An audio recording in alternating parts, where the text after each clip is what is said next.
Hey everybody, happy Monday. Welcome to another TechStrong TV broadcast. I'm Charlene O'Hanlon and I'm very excited to welcome you to today's show. We have a number of great interviews lined up for you today, ranging from IBM to Weaveworks to Barracuda and so much more. Before we get things kicked off, though, I do want to remind you we have a Mainframe Virtual Summit happening this Thursday, February 11th from 9 a.m. to 4 p.m. Eastern on Media Ops. You can go to MediaOpsEvents.com or MediaOpsEvents.com to check out the agenda and get signed up. It's definitely going to be one worth checking out. I promise you that. All right. Kicking off today's event, we have an interview between Alan Schimmel and Hillary Hunter of IBM Cloud. She is the CTO, and she and Alan discuss what's going on with IBM Clouds these days. It's now a significant share of IBM's total revenue, and it's growing. And so Hillary and Alan discuss what's driving a lot of that growth and some of the more significant customer wins that IBM Cloud has gained and why they chose to go with the IBM technology over others. It's going to be an interesting interview for sure. Next up, after that, we have Alexis Richardson and Till Stenzel of Deutsche Telekom Capital Partners. They talk with Alan about 5G technology. We've been hearing a lot about 5G technology for a while now, and it seems like we are really on the cusp of seeing the technology actually walk the walk and talk the talk, if you will. It's been, some may say it's been a long time coming, but I think the infrastructure is finally starting to catch up with the technology. So they're going to talk about how 5G is going to really seriously make an impact and the role that cloud native is going to play in that. So another interesting conversation and definitely one worth checking out. After that, Alan talks to Tushar Rishabhadas from Barracuda. He talks about their latest research about the kinds of attacks they're seeing across their network. It's definitely an eye-opening conversation. Some of the attacks, I'm sure we're all very familiar with, ransomware and the like. But Tushar has some interesting insight into what cyber hackers and cyber attackers are doing these days across the networks, especially in the COVID-19 pandemic era that we're in. So definitely a conversation worth sticking around for. After that, in our Something Old section, we have DevOps Experience session with Bruno Andrade, he is the founder of Shippa. And he gives us a conversation about implementing control and security at the application level layer of Kubernetes. He talks about how container and application sprawl on Kubernetes is creating a lot of challenges when it comes to applying governance, security, and control in production environments. It's definitely an issue that has become more prevalent over the last year or so as more organizations are adopting container and Kubernetes technologies. And it's not an easy issue for organizations to deal with. So Bruno, during his conversation, talks about how a few organizations are overcoming these challenges and delivering great results in the process. So definitely, if you've not listened to this session by Bruno before, definitely stick around and listen to it. All right, following the Something Old, we have a new episode of the Haunted Hacker podcast, which is hosted by Mike Jones. In this week's episodes, he has Chi Young, who is a senior lecturer at University of Westminster, and Alberto Daniel Hill of Dark Web Today. Conversation always worth listening to, so please do stick around and check that one out. After the Haunted Hacker, I come back with the headlines for the day, and then I have a conversation with Kelvin Coleman. I've had him on TechStrong TV before. He's a great person to chat with. He's the executive director of the National Cybersecurity Alliance, and he and I talk about cybersecurity in light of the Biden administration. So thankfully for all of us, the Biden administration is making cybersecurity a primary concern. So we talk about what we can expect to see in the public sector regarding cybersecurity moving forward, especially in light of the folks who the Biden administration is tapping to head up those efforts. It's a great conversation and totally worth checking out, if I can say so myself. After that, I have an interview with Anibal Abarca, who's CTO of Wiseline. He has also been on TechStrong TV before, and he and I continued the discussion that we had in January. We talk about data governance. This time, we're focusing on improving data governance and security to be more data-driven. Another interesting conversation, and there's the bonus of Annibal's toddler coming through and Zoom bombing basically the entire conversation. So lots of fun stuff in that interview. After I do that, then I do the webinars preview, as I always do for you. And then Mitch Ashley comes on with his Analyst Corner segment. He talks with Dan Gould, who is the security product marketing specialist at Illumio. And he joins Mitch to share a recent study on the impact of ransomware and the shift to remote work. They take a look ahead at what the hybrid future of remote and in-office security may look in light of those survey results.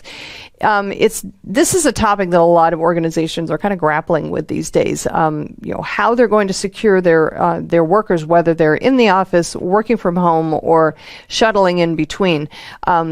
I don't think it's an easy answer, and it certainly depends on the company, what their requisitions are. But it's definitely a conversation that Dan and Mitch have that it's certainly interesting, worth checking out, even if it's not maybe the direction that your organization is planning on going in. It's definitely worth checking out all the avenues. All right, after that, Mike Vizard comes on. He has a conversation with Kelly Hartman, who's the Vice President for Ecosystem and Business Development at IBM. They talk about why developers should get excited about free data sets that are being made available via the Red Hat Marketplace. This is something that was recently announced, and Red Hat is I think it's a great move by Red Hat, and Kelly and Mike discuss why it's such a great move and really how it's going to benefit the developer ecosystem in general. As I said before, we have so much good stuff on today's broadcast, and we are going to kick things off right after this commercial message. CISO Talk, to hear how real-world CISOs are dealing with today's real-world issues. From enabling secure remote workers to accelerating secure cloud adoption, defending against a pandemic of security attacks and beyond, CISO Talk covers the cyber topics you want to learn about. With your hosts, Unisys CISO Matt Newfield and MediaOps CEO Alan Schimmel, featuring a revolving panel of CISO cyber experts, this is where CISOs talk. Join us on digitalanarchist.com and techstrong.tv.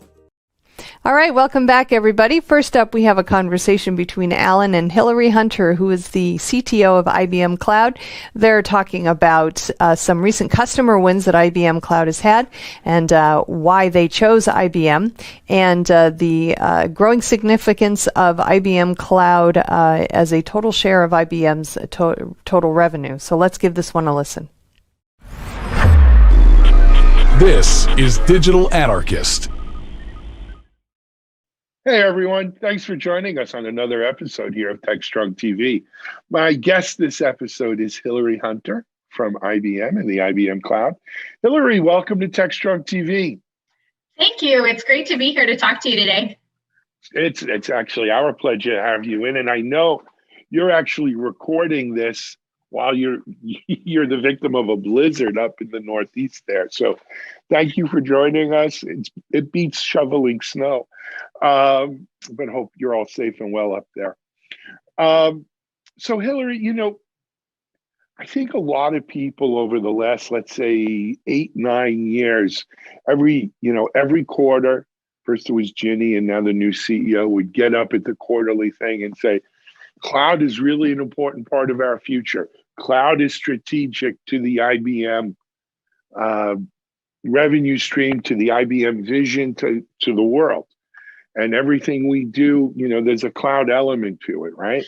And we're focusing the company, and certainly 34 or whatever it was $billion later on Red Hat. It's an important statement. But you know what? The fact is, cloud had an amazing year. It did.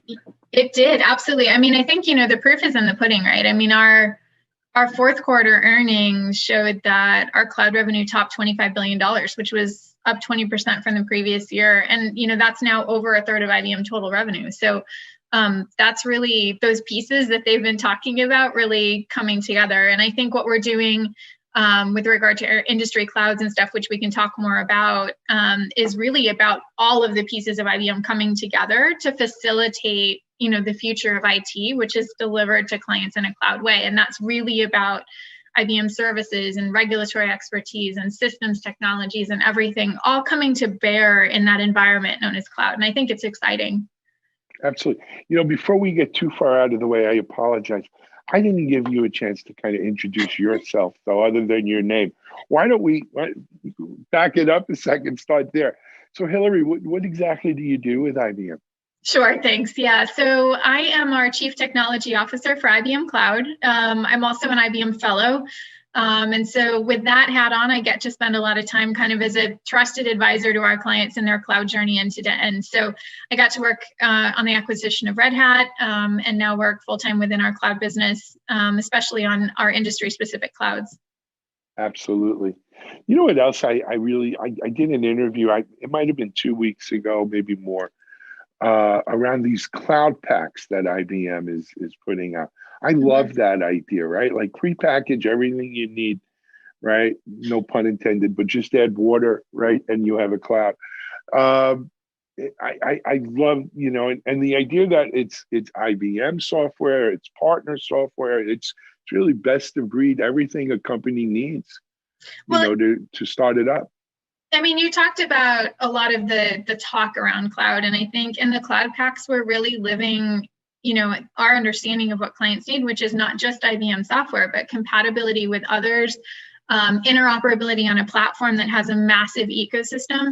And as we invest, in that ecosystem, it brings more and more open source capabilities. And, so like in the data space, you can everything from the hottest tools that are coming out of universities, but hardened up and packaged and supported, brought together with traditional, robust enterprise grade data repositories and governance and stuff like that. So cloud is really about bringing all of that innovation together, but, having that capability for it also to be enterprise grade is really, where we bring our own particular, focus with our products and our technologies and packaging and testing and to make it really a useful cloud environment. Agreed. Good stuff. So, I mean, we wanted to talk about today as part of this continuing momentum, right, that we're seeing come out of IBM Cloud, a couple of major customer announcements, following up to it. I don't want to steal your thunder, though. Why don't you tell us about it? Yeah, I mean, I think, the things that we were chatting about earlier coming into this, Telefonica, I think, is an exciting one that was just announced in the last week or two here. The question is really why IBM and why IBM Cloud? There's so much cloud choice in all of this. And I think Telefonica is a really interesting story because they're facing a client base that is having to react to 5G and all of the IoT transformation and the new opportunity. Even when we're watching football games these days, we see, 5G advertisements and, they're using video cameras that are beaming via 5G and everyone's waiting for it to hit their cell phone and other things like that. But in the enterprise, our clients, Telefonica's clients, are dealing with really significant transitions of wanting to change how things are done and monitored on factory floors or how things are done in public safety, et cetera. So there's a lot of disruption coming about in that kind of industry in telco. But everyone needs to have choice. And so one of our fundamental value propositions is to help our clients and their clients avoid lock-in, to be able to deploy on OpenShift using those packs that you brought up, whether it's on premises in a private cloud environment or on a public cloud environment. And having cloud that kind of can live anywhere is one of those core value propositions. And the technology we've created to avoid that lock-in is something that resonated with them. And so the next generation platform that they're bringing out for their clients for modernizing and addressing these changes in their industry is going to be built on OpenShift using Cloud Pak so that it can be deployed wherever it makes the most sense. Another one of the announcements we were talking about was Luminor, and they are going to be using IBM Cloud for Financial Services, which is where we have brought together those different pieces of IBM that we were chatting about. And we're providing a specific program to assure security and compliance so that banks can transact their business, with confidence on a cloud. And that's a very similar value proposition to what we announced with DIA. DIA is a DeFi company, and they're an open source company, fascinatingly enough. And so as an open source company, they were looking for a cloud deployment environment that had a high degree of security because their value proposition is around having a lot of transparency, but then when you want to deploy, you need to do it in a very secure way and protect data. And so one of the things that we've done on our cloud is to provide a very strong level of confidential computing services and data protection services so that companies like DIA and companies like Luminor can know that they have privacy when they're doing their business even in a public cloud environment. So that's just kind of some of the highlights of some of the recent announcements that we've had and kind of where the value proposition that we've been working toward has been resonating with them. Sure. I mean, beyond these companies being somewhat household names in many parts of the world, and we should mention that these companies are in many parts of the world, right? Like Telefónica it's the leading Spanish or a leading Spanish telecommunications company, right? The bank was European, Scandinavian. They're in the Baltic, yeah. Baltic, yeah. Not Scandinavian, right? And DIA is actually based in what they call, I think, the Crypto Valley, actually in Switzerland. So yes. Yeah, these are all international announcements. Mm-hmm. Right. So these are worldwide things, and a couple of things. Number one, anyone who says, well, cloud security is holding back adoption of finance in the cloud. Not really. I mean, we've kind of crested that, peak. Yeah, there's been so much debate as to how much a workload actually is on the cloud, right? And you mentioned things that our prior chairman, said. But one of the things that Ginny Rometty had said when she started talking, more publicly about cloud was she referred to Chapter 1 and Chapter 2 of the cloud journey. Chapter 1 being initial adoption.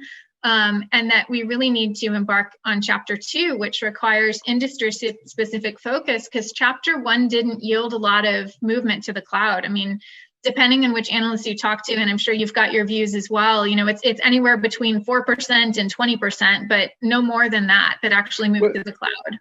I always like to say it was 5 miles wide, but only a half an inch deep, right? Yeah. Every company you spoke to had some infrastructure in the cloud, but it wasn't mission critical, and it wasn't a large segment of their infrastructure, let's say.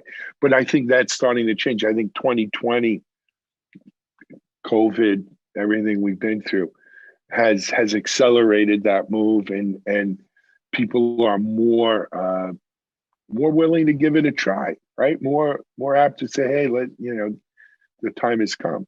I love it. I love the half inch deep, and I think that IBM through the Institute for Business Value did a bunch of studies over the summer. And, one study says like 64% of the C-suite, is moving more quickly toward cloud. And another says 74% of CEOs say cloud is the most important thing to them getting results, which I find that a very fascinating spin on the question. Not, are the IT leaders and stuff trying to get to cloud? I think everyone feels that existential urgency to modernize faster, but that at the CEO level, a technology is so correlated to results and outcomes, I think is fascinating, because it says that cloud isn't just about the stuff that we techies like to talk about of DevOps and Agile and all that stuff, but it really is being understood now as a driver of business outcomes, and especially in these economic times of business efficiency, cost optimization, all that other kind of stuff. Absolutely. We did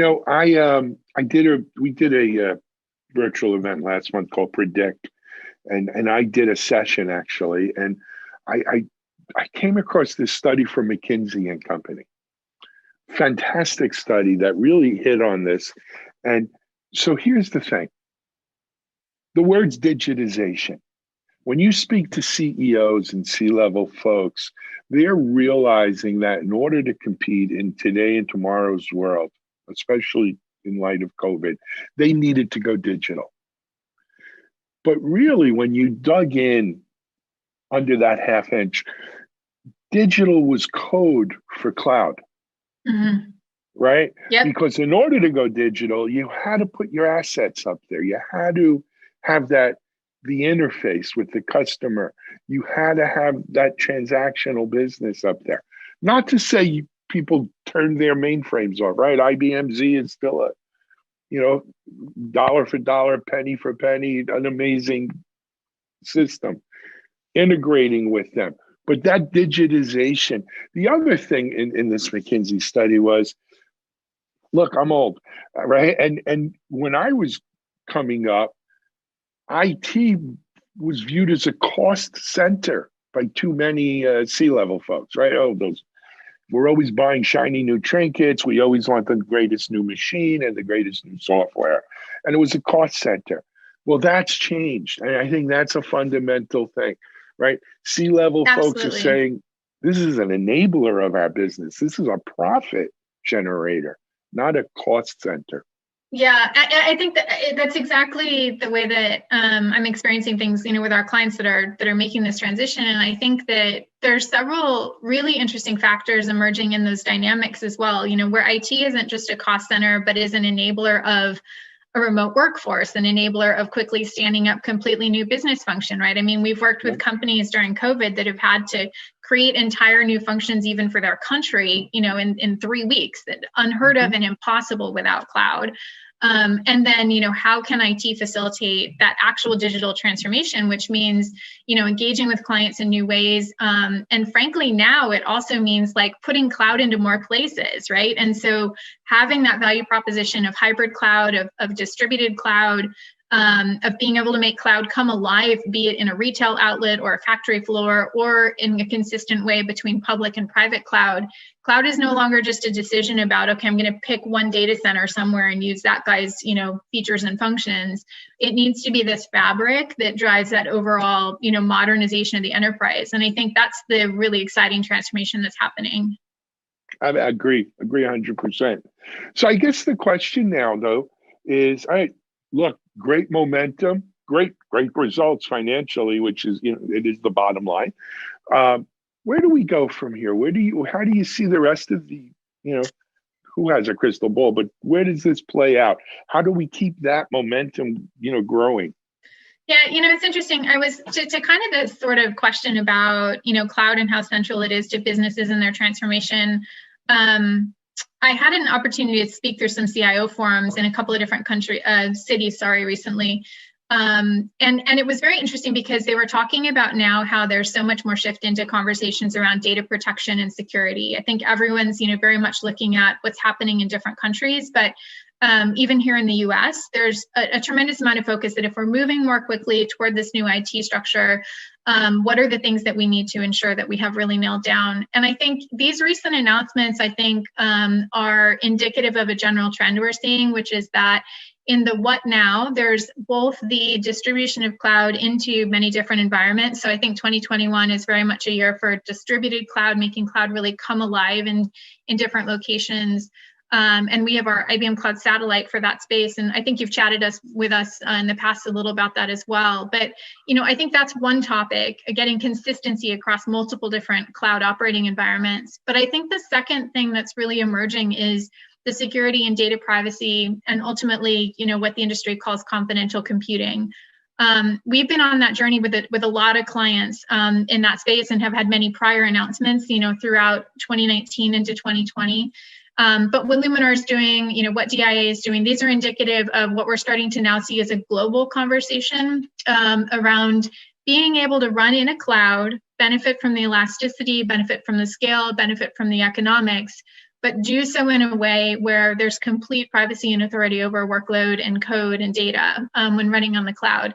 And I think we've been able to, by bringing together those different pieces of IBM, both in our industry cloud initiatives and our general offerings for confidential computing, we've been able to create a higher standard than has been previously possible in the public cloud. And I think that's an exciting piece of the conversation, because it's not just about, okay, are we all moving quickly to the cloud? Yeah, we all are.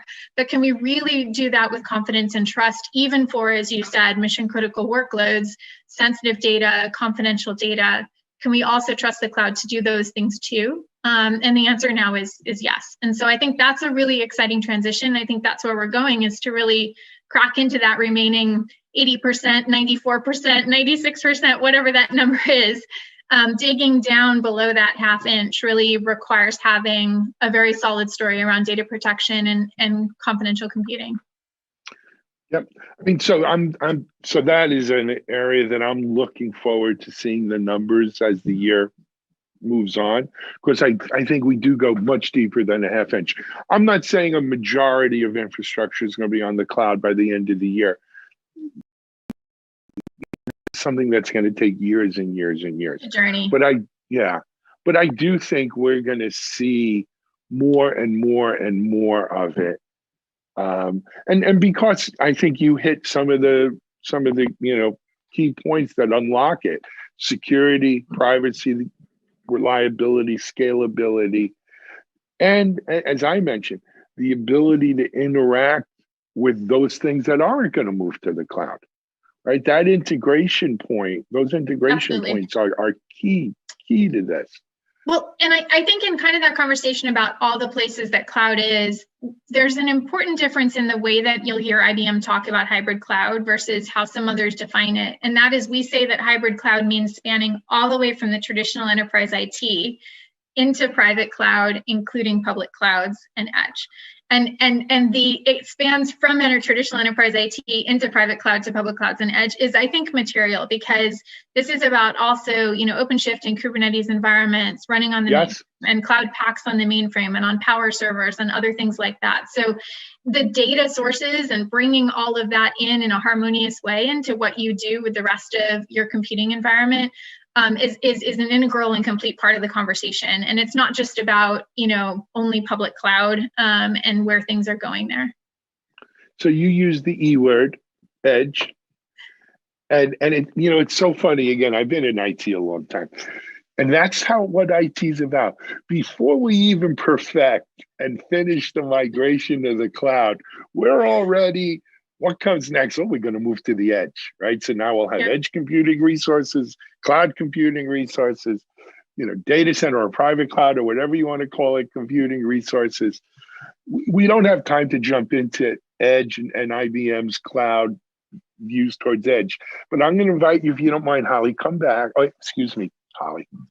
Hillary, come back and let's talk edge, because if we were having this conversation a year from now, edge might be one of the key things that I think we run into over the course of this year. That's coming. Happy to do it. The proof is in the pudding on all the places that the cloud can coherently be brought together. And I think that's the dream. That's what a lot of people are talking about. And, as we were saying before, 5G, these other things that are happening kind of shift what you can start to imagine is possible in different locations. So would love to come back and 5G, chat more about it. Yeah, 5G enables the edge for sure. All right. First of all, congratulations to you and the whole IBM cloud team. It sounds like things are not good, really moving along there. Keep up the momentum. Do come back and talk to us. Hillary Hunter, thanks for joining us on TechStrong TV. This is Alan Schimmel. We'll be right back with our next guest.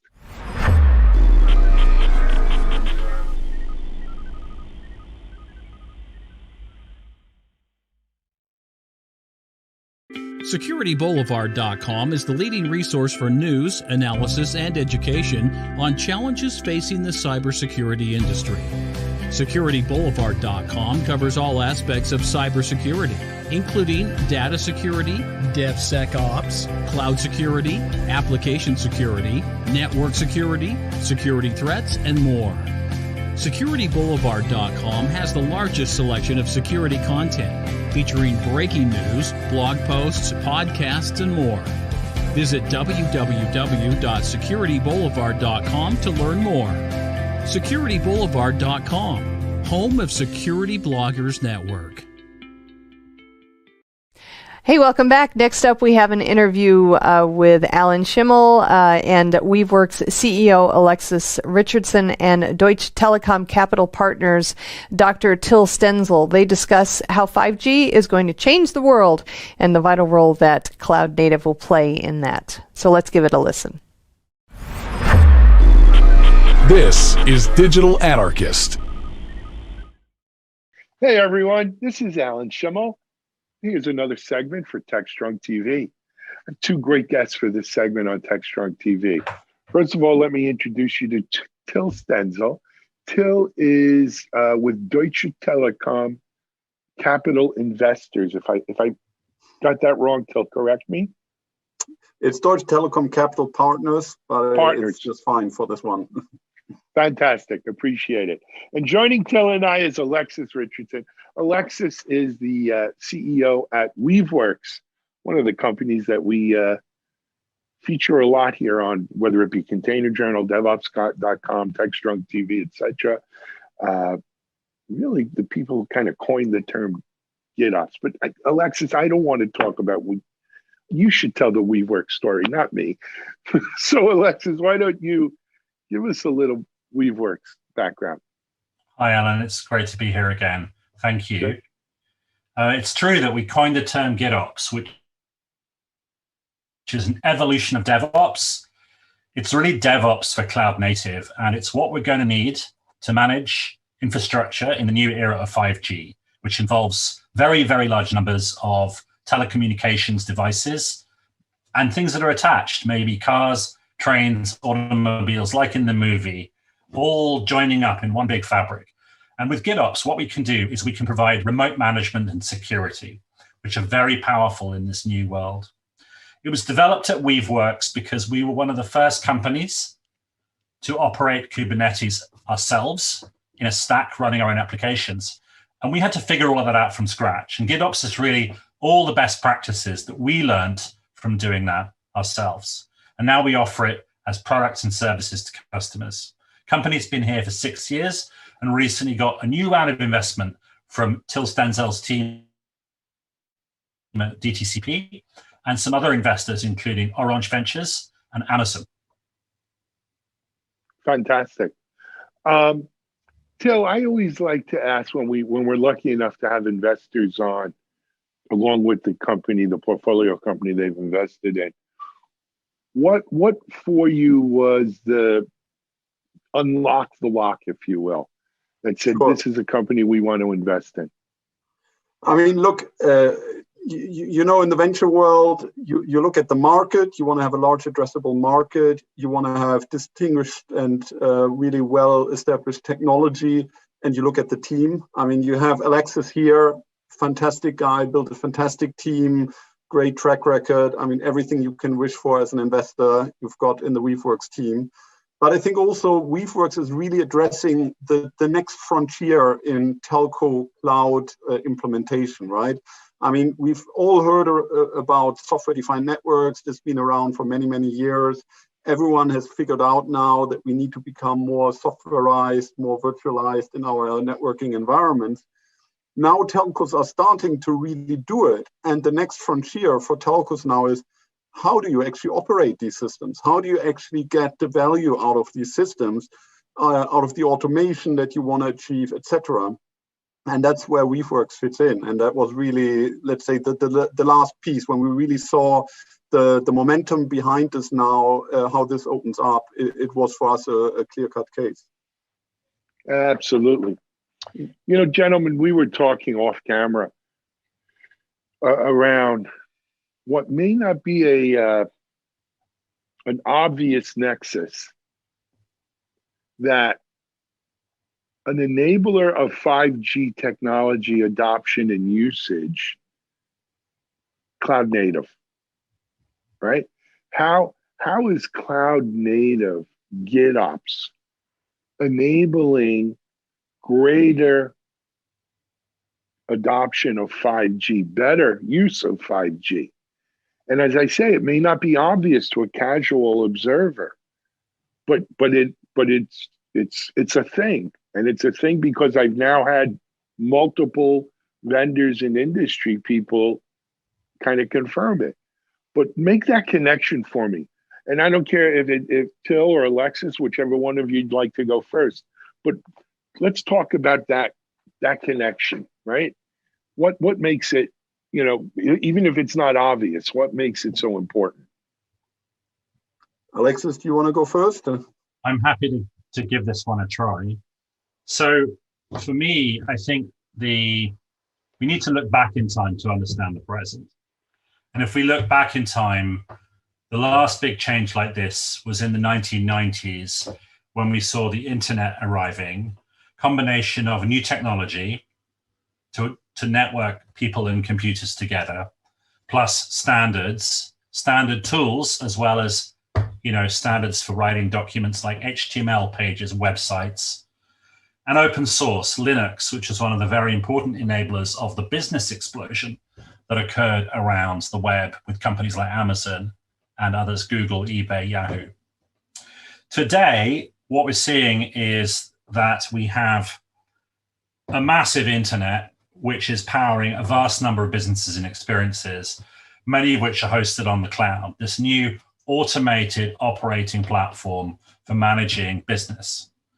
What 5G is doing is it's connecting a world of devices to that cloud, including phones through telecom towers, televisions, cars, planes, trains, automobiles, the whole shebang, really, drones. The imagination is what limits you in thinking about what this could be. And so the cloud just got a lot bigger. And what we're going to see over the next 10 years is the cloud fulfilling that promise of expanding to include this newer range of devices. So we've got this hyper-fast network connecting everything together into a new second-generation internet, second-generation cloud. But there is one thing missing, which is, who cares? It's just infrastructure, unless you add business applications to it. Those are the things that power real experiences for people.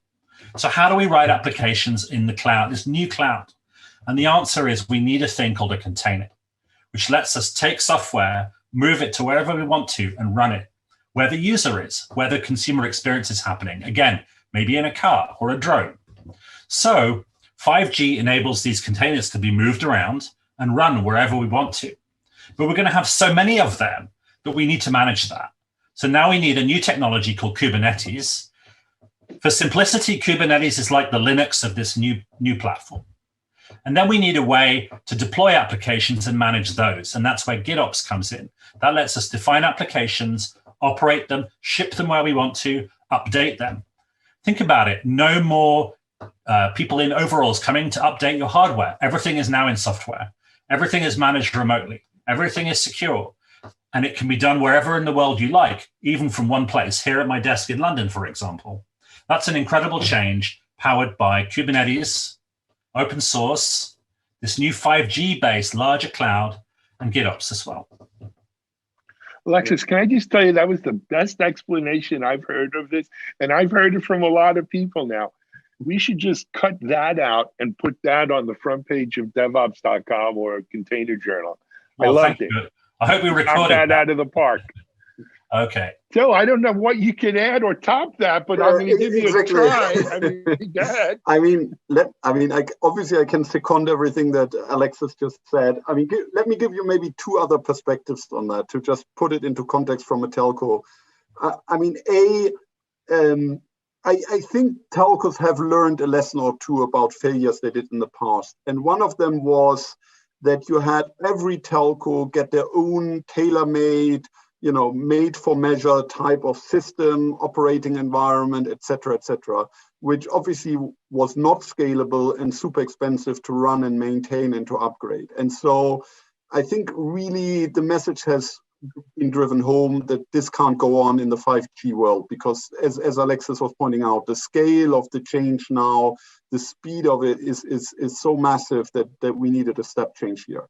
And so from that perspective, it's actually really important that we can learn from other industries and transfer best practice. And look at the data center operator, right? They can manage huge amounts of data and multiple locations at a fraction of the cost and at a fraction of the complexity that the telco network has. In fact, hyperscalers today can replicate in principle telco networks more or less in terms of their design. And so it was only natural that telcos have now started to adopt the same principles and start building the network in that way. So I think from that perspective alone, it's just good common sense and best practice in this era. And I think, as Alexis pointed out, it is now not just about the infrastructure. I mean, as much as we talk about hardware and building all those towers and laying all those fiber cables, it's now as much about the software that we use to operate those infrastructure build-outs, because otherwise you won't get the value out of your network and out of your CapEx investment there. Agreed. Look, you know what? Last week, GM announced basically they're out of the internal combustion engine business by 2035.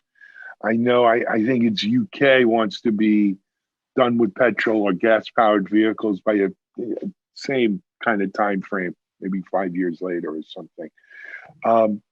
So we're seeing, just like when we went from horse-drawn carriages to automobiles, we're seeing a new era of transportation vehicles. Alexis, to your point, plane, trains, and automobiles, I don't think any of them will run gas or internal combustion engines 20 years from now, 25 years.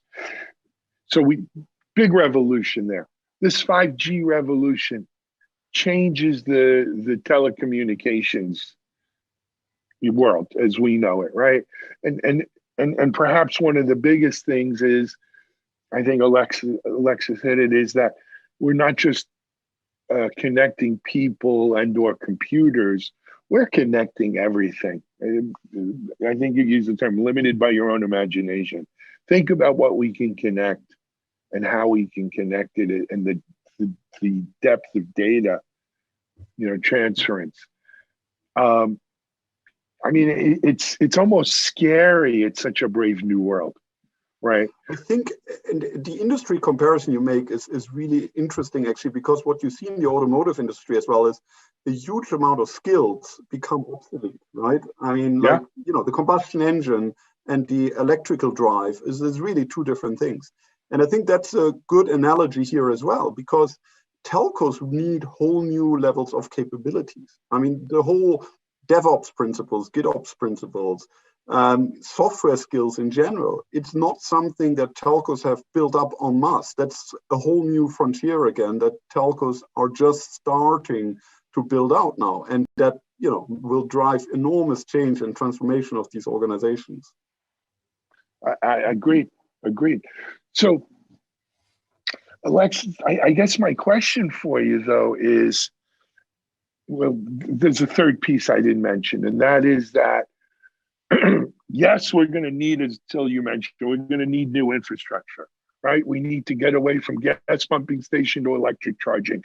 We need better cell towers or transmission capabilities to handle this 5G network. We need phones and devices that, work on 5G. But Alexis, at the end of the day, it's software, right? That's the key force multiplier, if you will, here, is we could probably, we'll need infrastructure, but it'll be software that force multiplies those investments to enable not only business applications, but it's really going to be day-to-day life. We're not all going to be stuck in our houses locked down because of COVID, God willing, much longer. We're going to be out doing things again and whatever normal is. But, so much of what we are going to do day to day is going to be not ruled by, but influenced by and multiplied by these kinds of capabilities. If you're an optimist, then I would say enhanced by. But if you're a pessimist or dystopian, you might worry about surveillance. But whatever happens, there will be a lot more technology all around us, and it will. There'll probably be both, Alexis. To be fair, right? There's going to be more surveillance, And there'll be many more great things. That's the nature of surveillance. Can be a good thing. I mean, what we have now with the pandemic, I think some aspects of managing that could be improved by this kind of infrastructure, because we could imagine better ways of informing people that they're at risk. But then there are other things that might just emerge that are surprising, like new businesses that people will create, or government services, all kinds of things. People talk today about universal basic income. Yeah. You know, maybe that's something that will be delivered in part through technology infrastructure. Yeah, I mean, so here's my, having lived through a few of, the birth of the internet and the birth of many new technologies. You're talking to someone who went to law school 35, 40 years ago. And if you would have told me, I would be making my living over something called the internet, interviewing folks about this, I would have, bah humbug, what the heck is that? Well, luckily, lawyers are still immune to technology, of course. So pretty, you're right. Pretty much they are, which is why I hated it. But anyway, the point, I don't even think we can imagine the capabilities here, how that our children are going to have at their fingertips and use in ways that we quite haven't seen that the nexus is up. But that's okay. That's what it's about, right? That's what we try to do here. I'm sorry, Tel, you wanted to jump in. I mean, since you mentioned it, and I think it's an important point in terms of the telco architecture as well. Like you say, I mean, there are whole new areas opened up that we can't even imagine how they will develop. And it means also telcos will not own the entire network stack themselves anymore. They will open up the network, the edge, to third-party developers, and there are going to be whole new features and functionalities coming, which we probably don't even know today what they will look like. And that again requires software, that requires new principles of running these networks, and I think that's what we're here for.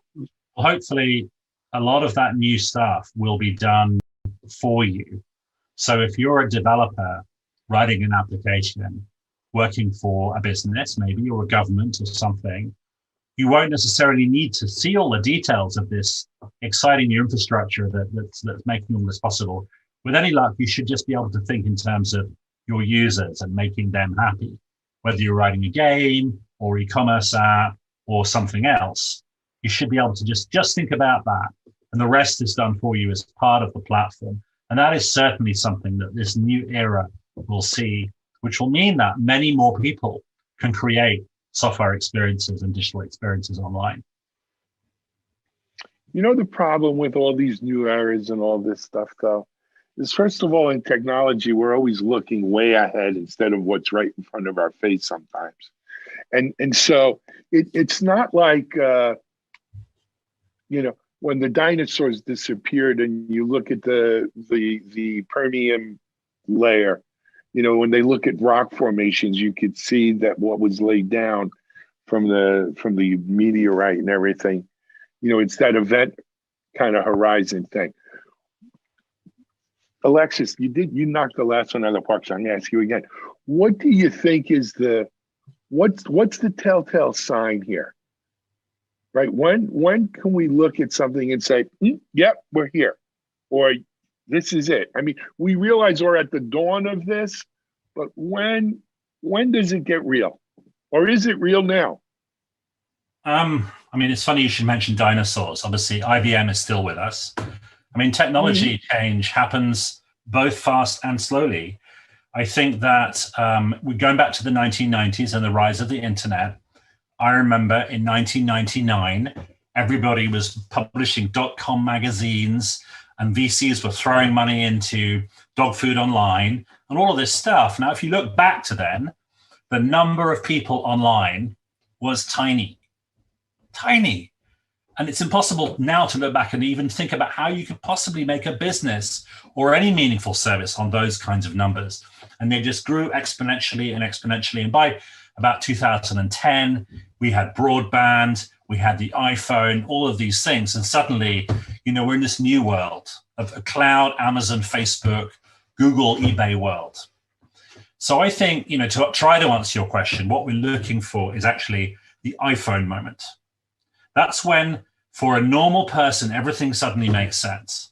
And since my imagination is limited, unfortunately, I have not been able to imagine what the iPhone of our new era will be. But since we're working with telecoms, maybe it will be some kind of phone, but maybe it'll be something else. I just don't know. But there is an iPhone moment to come. Still hasn't happened. Joe, what about you?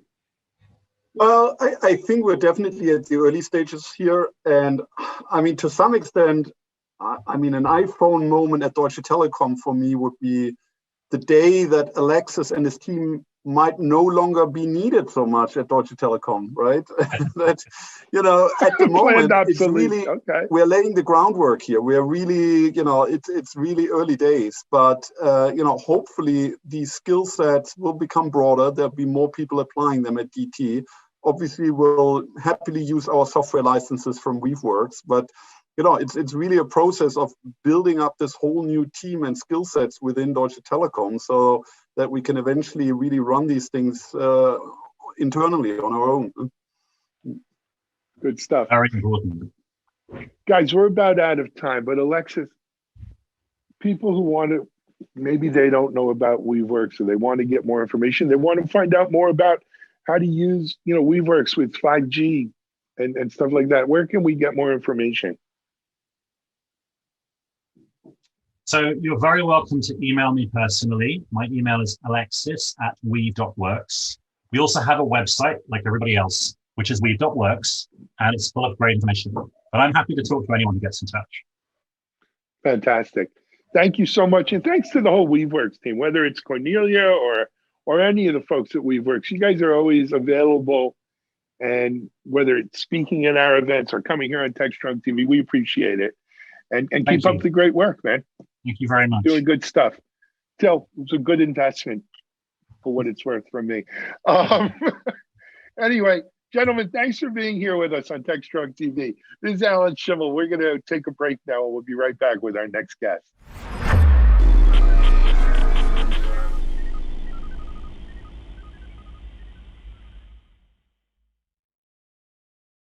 Hiring great DevOps and cyber talent is a huge challenge for technical teams. Cloud transformation is driving demand higher. You've tried doing it yourself. Job boards, LinkedIn, didn't work. Recruiters are an option, but who do you trust and not waste your time and money? RecruitOps is the new way to source engineering talent. From MediaOps, the people behind DevOps.com, Security Boulevard, Container Journal, and more. We sit right in the middle of the hottest positions in Dev, Sec, and Ops, and the brightest minds in the field. If you're looking for a great position or the talent to fill it, we can help you. Trust us, risk-free. Hey, welcome back, everybody. Next up, Alan has a conversation with Tushar Rishabhadis, who is from Barracuda Networks. They talk about the results of a recent survey that Barracuda did about the kinds of attacks that they're seeing across their network. Good stuff. Let's give this one a listen. This is Digital Anarchist. Hey, everyone. Thanks for joining us on another segment here on TechStrong TV.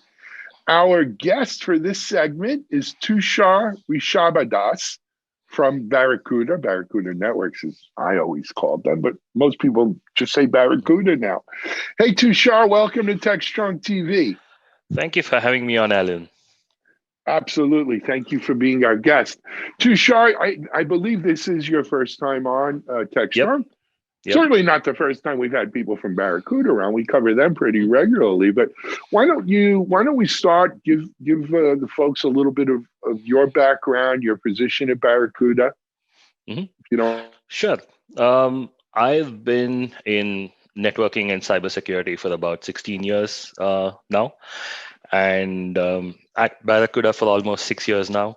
I started off as a product manager on the web application firewall. And recently I transitioned over to the product marketing team. I've primarily been involved for most of my Barracuda career on building the cloud versions of our web application firewalls.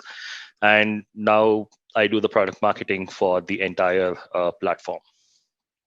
For web application firewalls? Yeah. Yes, web application firewalls and web application firewall as a service. Absolutely. You know, and that is, I mean, the WAF market has changed. I remember when it first came out, but it's really one of the few technologies that lent itself well to being both a cloud-based product as well as protecting, you know, on-prem, private cloud, whatever you want to call it. So it was interesting. Right. And it's also interesting, sorry to interrupt you, but we've actually been the pioneer for WAFs. The Barracuda WAF was originally the Net Continuum WAF, which was, I believe, the first WAF that was launched. And then Barracuda acquired Net Continuum, and here we are. We are thriving so many years along. I remember, I'm older. I remember that acquisition actually. So good stuff there. It really has. And of course, you know, one of the interesting things when we look at web application security is so many of my friends in the security space say, you know, you look at the OWASP top 10 and it really hasn't changed much in like 10 years, 12 years. It hasn't. And that's the thing. Yeah. Yeah. Because those things are still out there, right? I mean, it sounds mundane to talk about, you know, buffer overflow and cross-site scripting and these things, but it's the same crap that we were dealing with 10, 12, 15 years ago. We're still dealing with to a certain extent. Right. There's other stuff too, and we're going to get into that, but go ahead. Yeah, and that's kind of the fun part, right? Injection attacks are still the top of the OWASP top 10, and you still see them all over the place. I think 2015 was when TalkTalk was hit with a significant breach from a SQL injection attack. Then you have cross-site scripting that's going on so well. And if you actually go on to some forums, you see entire categories of people just going after cross-site scripting for bug bounties and so on. So you're right. It's pretty much the same for, I think the first list was 2003, so 17 years. Yeah, just nuts. Anyway, let's jump over. You just actually reminded me something. We had a bug bounty submission that I got to take care of after this, but I'll get on it. It was a minor thing, but anyway. Tushar, you guys recently did some research over at Barracuda. Right. Some interesting findings. Why don't you share with our audience, if you don't mind, a little bit? Sure. We basically took a sample of 2 months of data from the last year of all the web application and API attacks that our systems are catching. Now, the thing is, we were expecting to see some differences in the patterns that were going on, but by and large, the overall themes seem to be the same. For instance, if we see the top 5 attack types, the top attack type is still fuzzing attacks, which is primarily people reconnoitering an application, trying to find the limits, trying to find where they can trip over an application, where, for instance, you aren't blocking a number of parameters coming in and you end up sending an error page. Or the second one was injection attacks. And like we were talking about, it's still kind of the king, the SQL injections, the LDAP injections, and the others. And all of these attacks are primarily being done using automation. So you've got probably a lot of script kiddies who are running these scripts at scale, trying to see what they can come up with, and going into the trying to get their name well known, their handles well known. You also have a few targeted attacks. For instance, we see application DDoS attacks as the 4th most common attack type, and this is fairly rare. You typically hear about the really large volumetric DDoS attacks that the likes of Akamai and Cloudflare block, and you end up seeing bad impacts, like with Krebs having to move platforms because of the size of the attacks. But app DDoS is typically more subtle. You don't realize that it's happening because somebody is doing a large number of downloads of huge files from your site very slowly, and then overloading your servers or similar attacks. So these are protocol level attacks. We didn't expect to see them in the top 5, but we did. And of course, the number of people pretending to be a Google bot or Bing bot or similar is also growing quite rapidly. Sure. I mean, I'll tell you, we don't have a big application, but we operate more than several websites. Right. And what we found is, you got to watch your logs for your 503, 504 errors, because that's what's going to show you. We get all the ones you're talking about, and I don't think we're unique in any way. I think it's an overwhelming number of and an overwhelming number of these attacks that you see are the noise versus the actual signal, which are few and far between, where someone's actively trying to go after your application. For instance, the recent ESET research, where they talked about Nox Player Android emulator being attacked in a supply chain attack and so on. That is a targeted attack, and that is something that is going to be hidden in all this traffic that you're going to see with the classical attacks that are happening. Yeah. What's interesting is you said earlier, kiddie scripters. Look, we used to see kiddie scripters a lot, right? Back when, I'm also in network and security 20 plus years.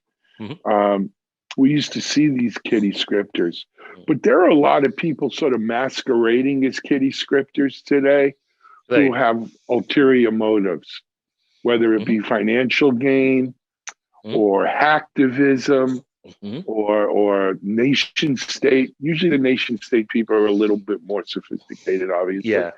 But sometimes they'll masquerade as just, a garden variety kiddie script, and there's maybe a payload underneath that as well. And, that is you totally got to take possible. everything serious. Yep.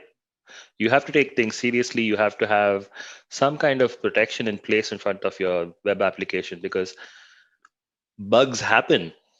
You are probably going to forget to sanitize some input, and maybe somebody finds it. And if they're nice, you get a bug bounty request and you fix it. If they're not, then you don't know how bad it can get.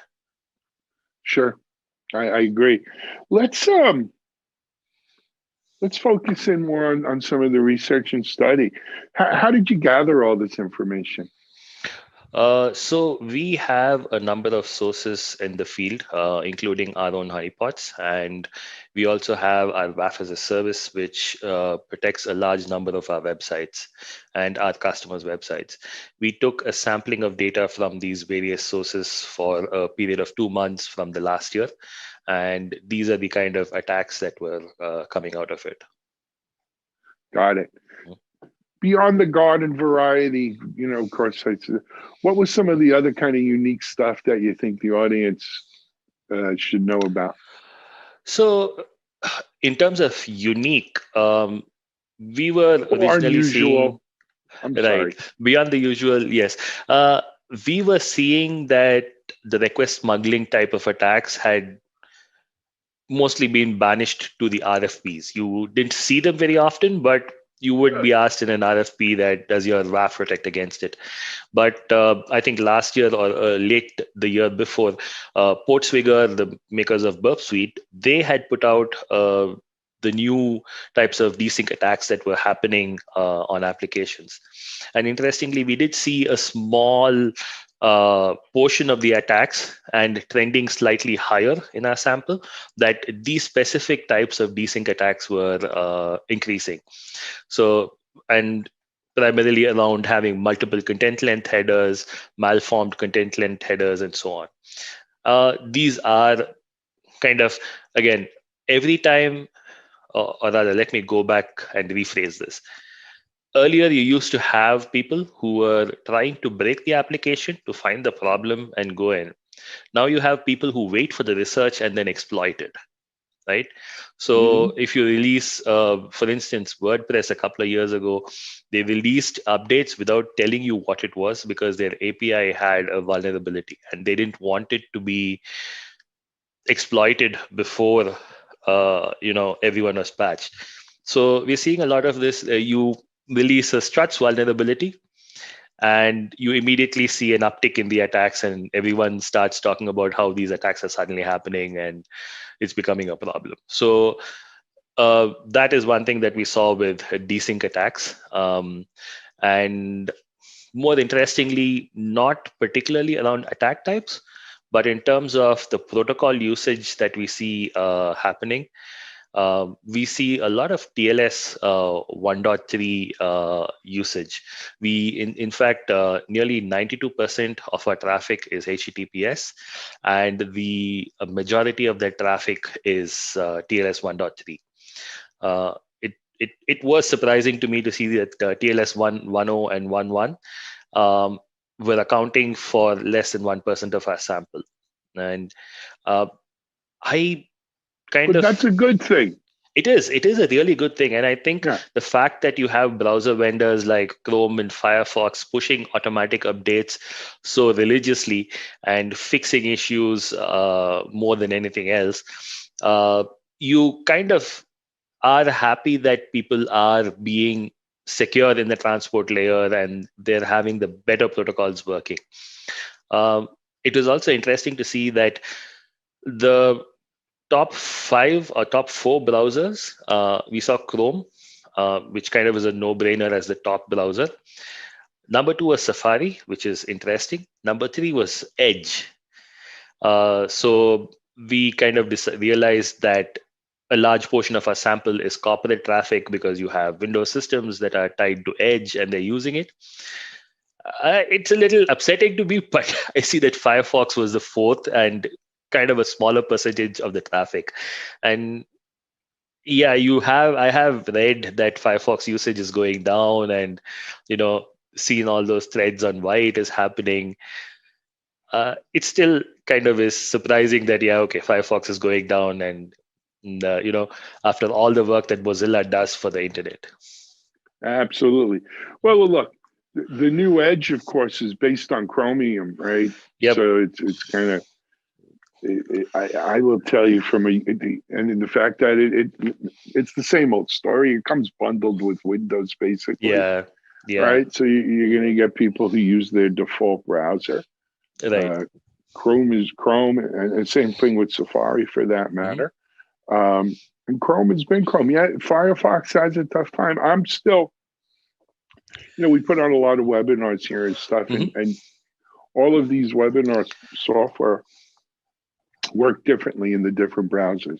Yep. And so I get it more from our speakers than our attendees, but we don't see Firefox as much as the others anymore at all. Yeah. Where it used to be pretty prominent.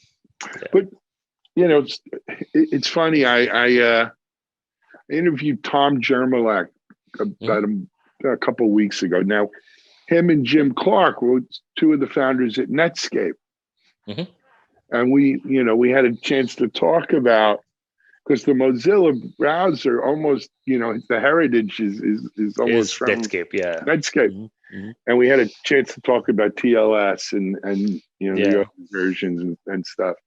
And, so much of what was driving the need then really, again, hasn't changed. 20, 23 years, 25 years.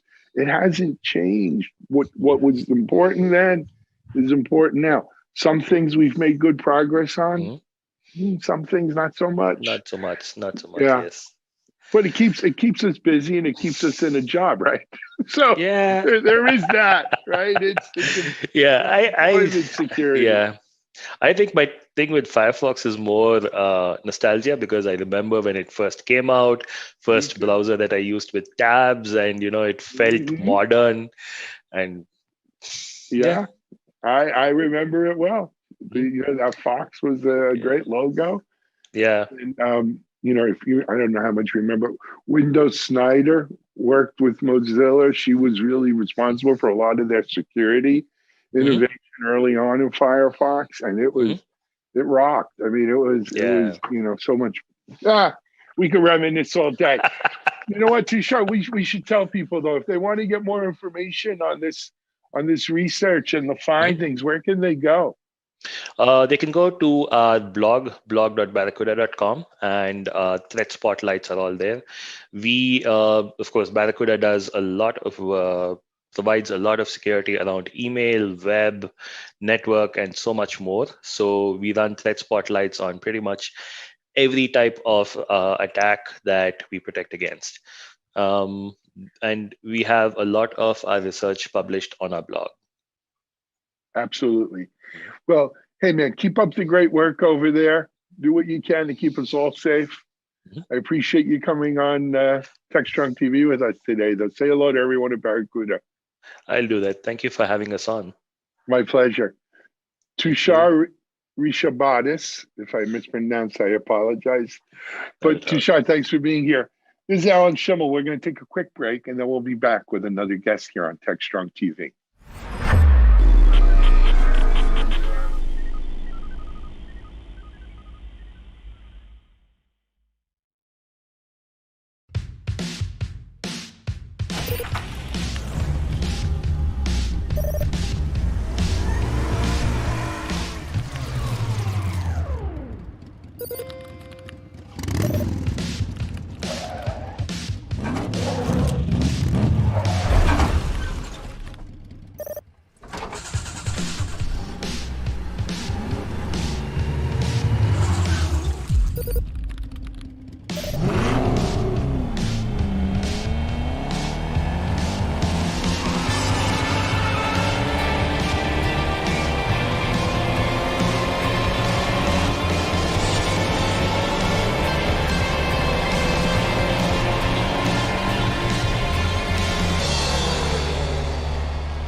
All right, welcome back, everybody. In today's Something Old segment, we have Bruno Andrade, who's founder of Shippa.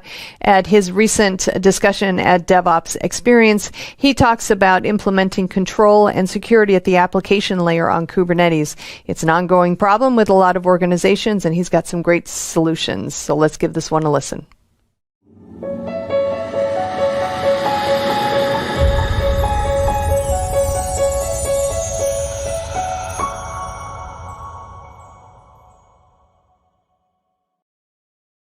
Hey folks, thanks for joining us today. Today we're going to be talking a little bit about application framework applied to Kubernetes implementations. And before we get there, a quick introduction. My name is Bruno. I'm one of the founders here at Shippa, where we focus on creating a cloud-native application management framework. And part of this background, before Shippa and before previous startups, I was also a sysadmin. Or what today many refer to as a DevOps engineer. And the reason why I mentioned this is because if you look at the way we build platforms before, historically, our teams, we've always been building platforms in order to satisfy the application requirements and needs that we see out there.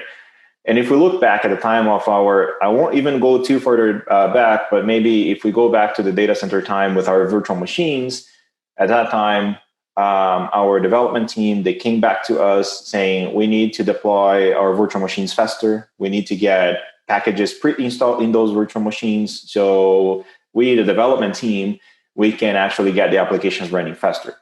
So great. We, as a sysadmin at that time, or DevOps or platform engineering now, we started putting together our VMware or other type of virtual machines that we had at the time, KVM and so on. And we started putting together and learning Chef scripts, Puppet, Ansible, and others in order to automate and get the virtual machines out there faster for our development teams.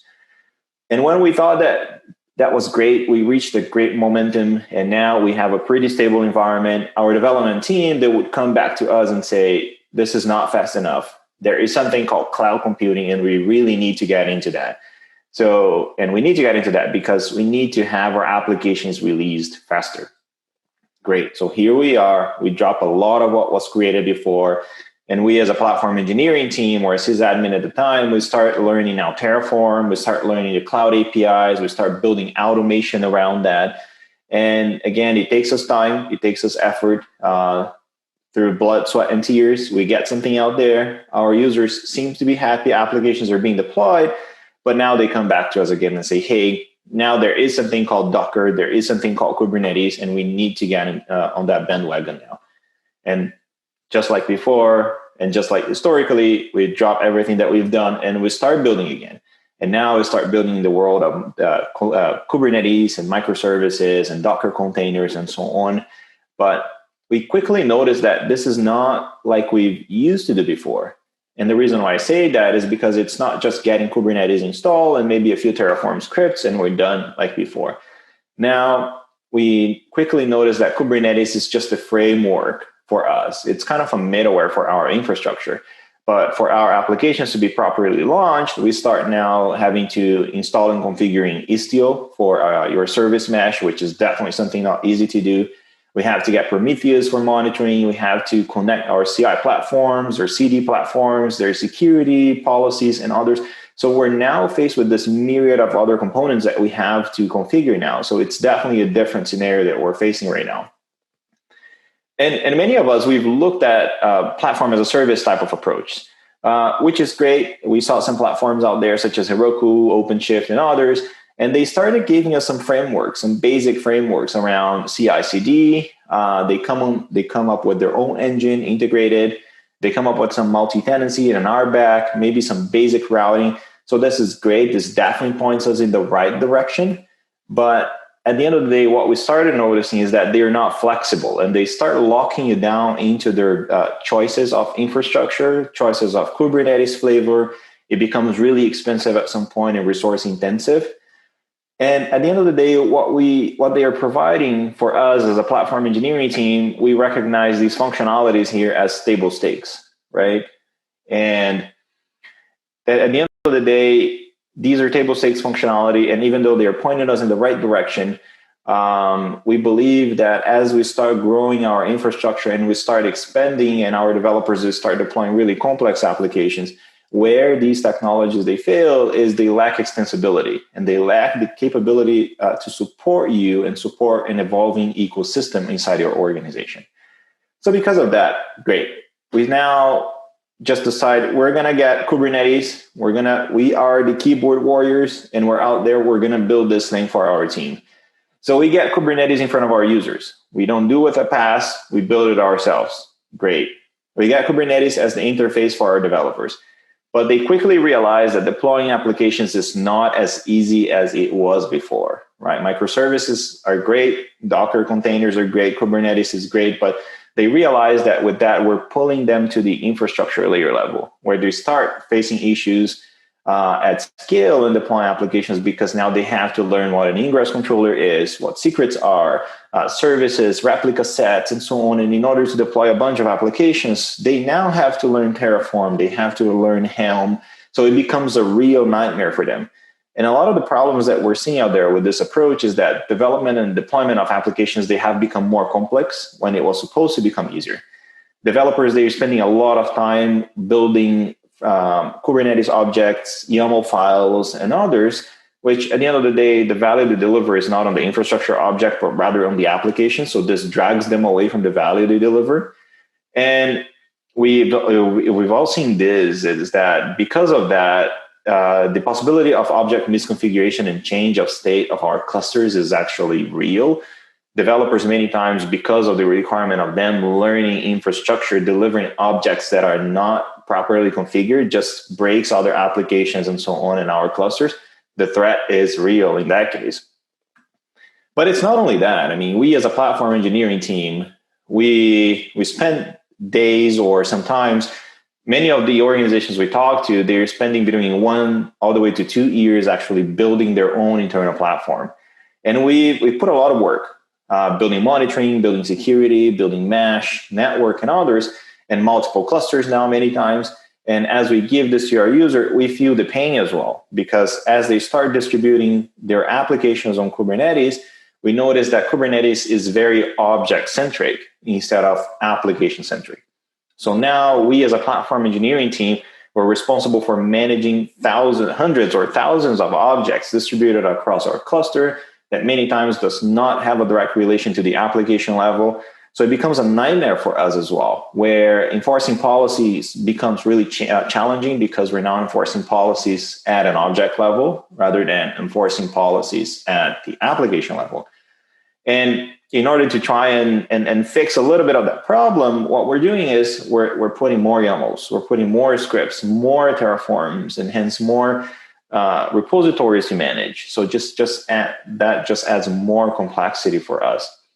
And application support becomes really challenging for us because we're not supporting applications anymore, but now we're supporting a bunch of objects that are leveraging a bunch of independent open source components. And now we're getting the pressure from the developers and also from the business. And the question that they are coming back to us is, can you build another platform? So here we are, we barely started on our container journey, on the microservices journey, and we're faced with the same question that we had before, but now much faster than before. Can you build another platform for us? So instead of building another abstraction on top of that, dropping a lot of what we've done and then building something that a year from now is actually going to be dropped again and we have to build again, why don't we actually take a little bit of a different approach to that? And companies that we're working now, they are thinking of it differently. So instead of building abstractions for Kubernetes or for specific open source components, we start thinking of it as an application management framework. And what I mean by an application management framework is we as a platform operator or platform engineers or DevOps engineers for some organizations, we do have to think of those table stakes functionalities that we mentioned before, such as RBAC, connections to some of the third-party apps, and some automatic routing and monitoring. This is great, but we have to go beyond that. If we want to build something that it's actually going to sustain and we are going to be able to get our development team to actually navigate through the transition to a microservice approach and on something that it's going to last, we have to think a little bit beyond that. And a little beyond that, I mean, we have to have integrated security into the process at the application level. We have to be able to support multi-cluster, and it has to integrate into our existing stack. Something that fails a lot with the platform as a service type of approach is that we're constantly changing infrastructure components, right? Open source components, they come and go. Other infrastructure components come and go. And we need to be able to have an application framework that can sustain that change. And last but not least in that part is that it fixes the last mile deployment. Today, we platform engineers, we're doing a lot of custom scripts build between our CI, CD, and Kubernetes to be able to deploy a bunch of YAMLs, a bunch of objects that have to be created, a bunch of Terraforms in there. So this has to go away. There has to be something. The application framework has to fix the last mile deployment in a sense that my code can transition properly to Kubernetes without me having to actually build a bunch of customized scripts. And last but not least in that case is it has to be extensible. As mentioned, in months from now or in years from now, we are going to be swapping components in our infrastructure. So these application framework needs to actually sustain that. Same thing on the developer side, where we have some table stakes functionality that we got from SaaS that was pointed to us by SaaS platforms. So thanks for that. Around automated logging, monitoring, rollback, support to Canary or AB type of releases, so our developers, they can get the applications out there. But not only that, we need to get our developers to think of application instead of a bunch of objects. And that's where we're getting the pressure. We need to give them something, the application framework that we now implement needs to give them a chance that it's not going to change the way they develop and push software. So if they're using GitHub or Bitbucket or GitLab, and if they're using Jenkins or Circle CI or Travis, we need the application framework to actually fit right into the stack.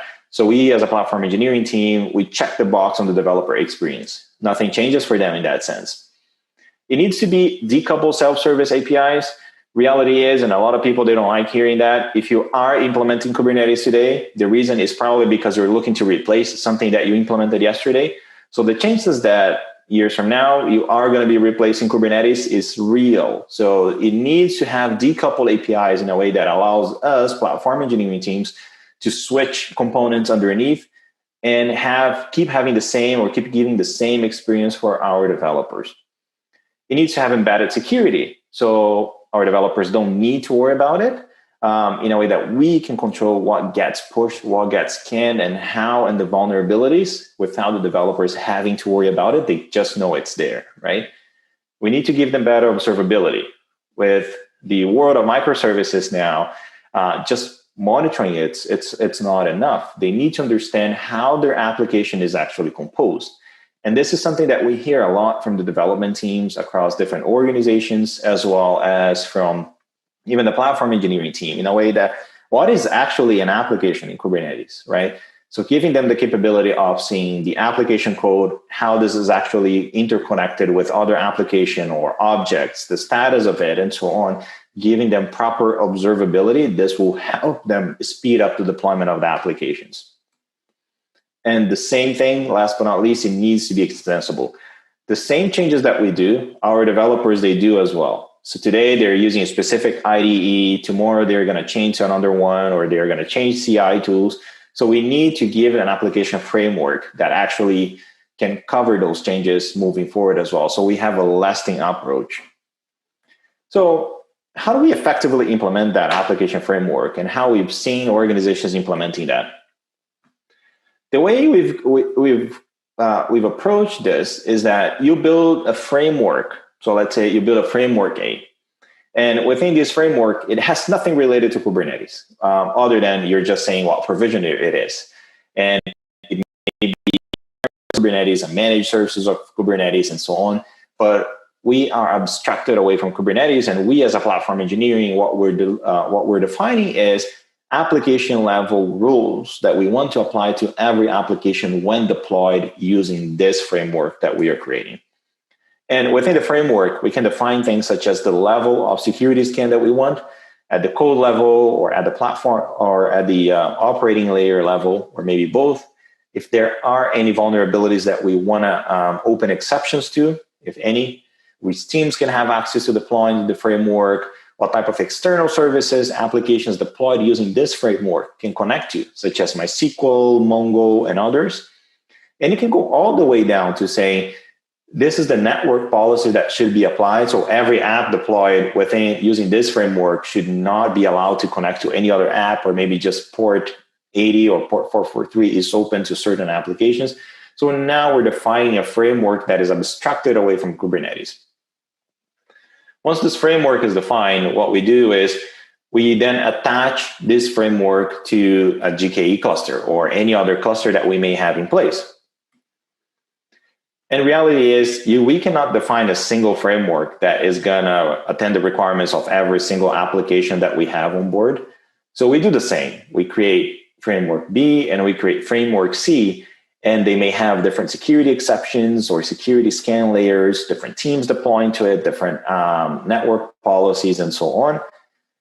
And we can apply that framework to a different cluster that we have.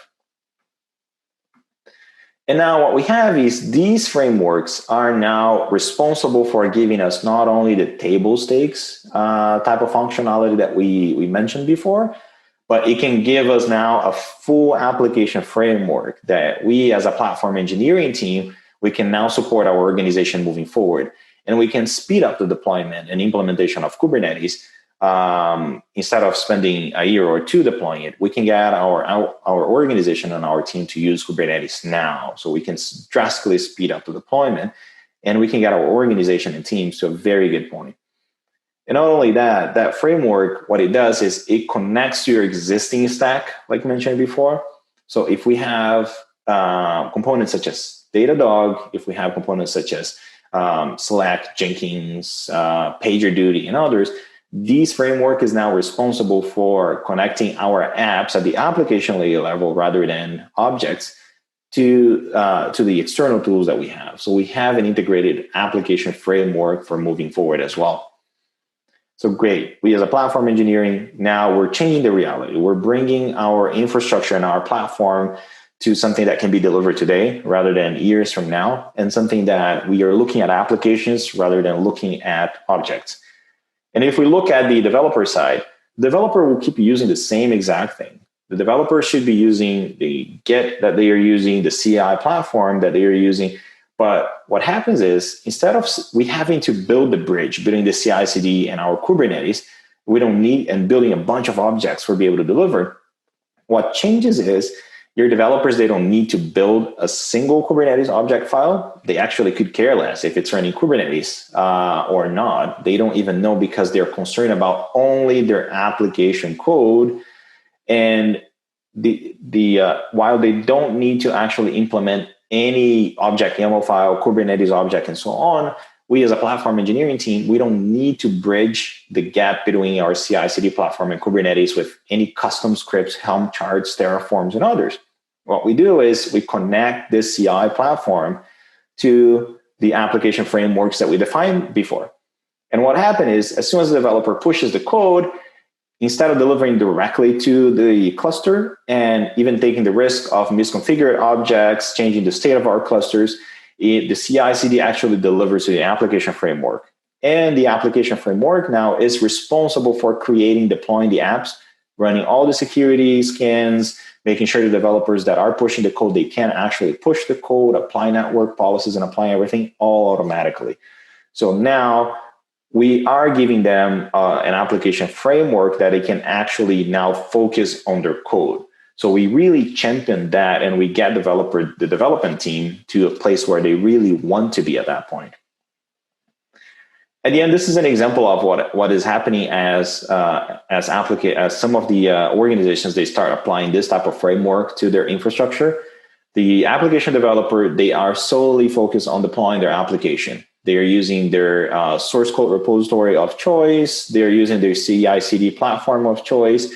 And we as a platform engineering team, now we're responsible for actually shifting things around, and we're focusing on the services that we provide them, rather than building a bunch of Helm chart custom scripts and Helm and Terraforms and others, while we can also connect that application framework to external services, like I mentioned before, through the framework configuration, such as Amazon RDS, or maybe Google Cloud databases such as MySQL and Postgres and others, and that all across multiple Kubernetes clusters, either on-premises or managed Kubernetes. And what we're doing is, as a platform engineering team, now we're going back to the business and we're telling them, hey, instead of spending 1 year or 2 years building a platform, now we're accelerating the Kubernetes adoption, and we are ready to implement an application framework that developers can consume and can start using that today. Security is in place, controls and guardrails are in place, and we as a platform engineering team, we can control everything and we understand everything that is being deployed. We remove completely the need to learn and create and manage Kubernetes object files, because we're focused on the application management framework rather than the infrastructure underneath it. No more scripts to automate app deployment. So we remove that from the developer's plate. So we drive developer experience up while we're also driving the control of the platform up. And we as a platform engineering team, instead of focusing on building a bunch of custom scripts, putting out fires, and for some reason everything breaks and our scripts are not working. So we move away from that scenario. And we're now moving to something that we focus on controls, extensibility, performance of the app, security. So we as a platform engineering team would become a lot more of a strategic resource within our organization, rather than a team that just basically puts out fires and builds a bunch of glue around a bunch of components.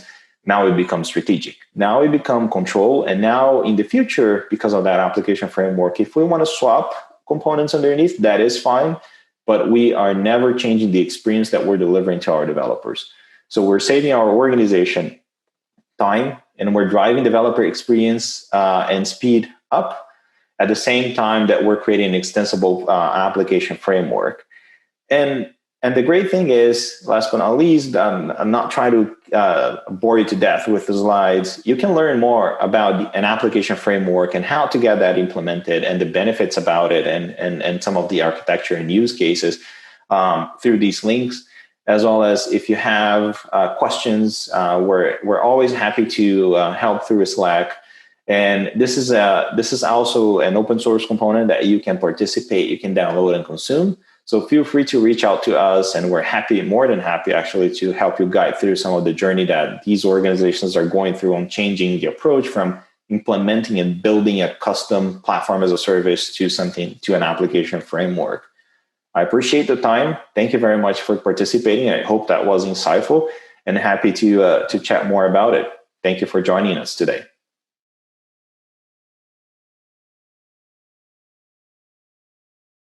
ContainerJournal.com is the leading online destination for centralized computing-related content. ContainerJournal.com covers all aspects of software containers, from container management, data management for containers, container security, networking for containers, to the entire container ecosystem, Kubernetes, microservices, serverless, and more. ContainerJournal.com has the largest selection of container-related news, featuring breaking news, blog posts, podcasts, and more. Visit www.containerjournal.com to learn more. ContainerJournal.com is operated by MediaOps Inc., the team behind DevOps.com, Digital Anarchist, SecurityBoulevard.com, DevOps Connect, and DevOpsDozen.com. All right, welcome back. Next up, we have the first installment of the Haunted Hacker podcast hosted by Mike Jones. He's got Chi Young of the University of Westminster and Alberto Daniel Hill of Dark Web Today on this podcast. So let's give this one a listen.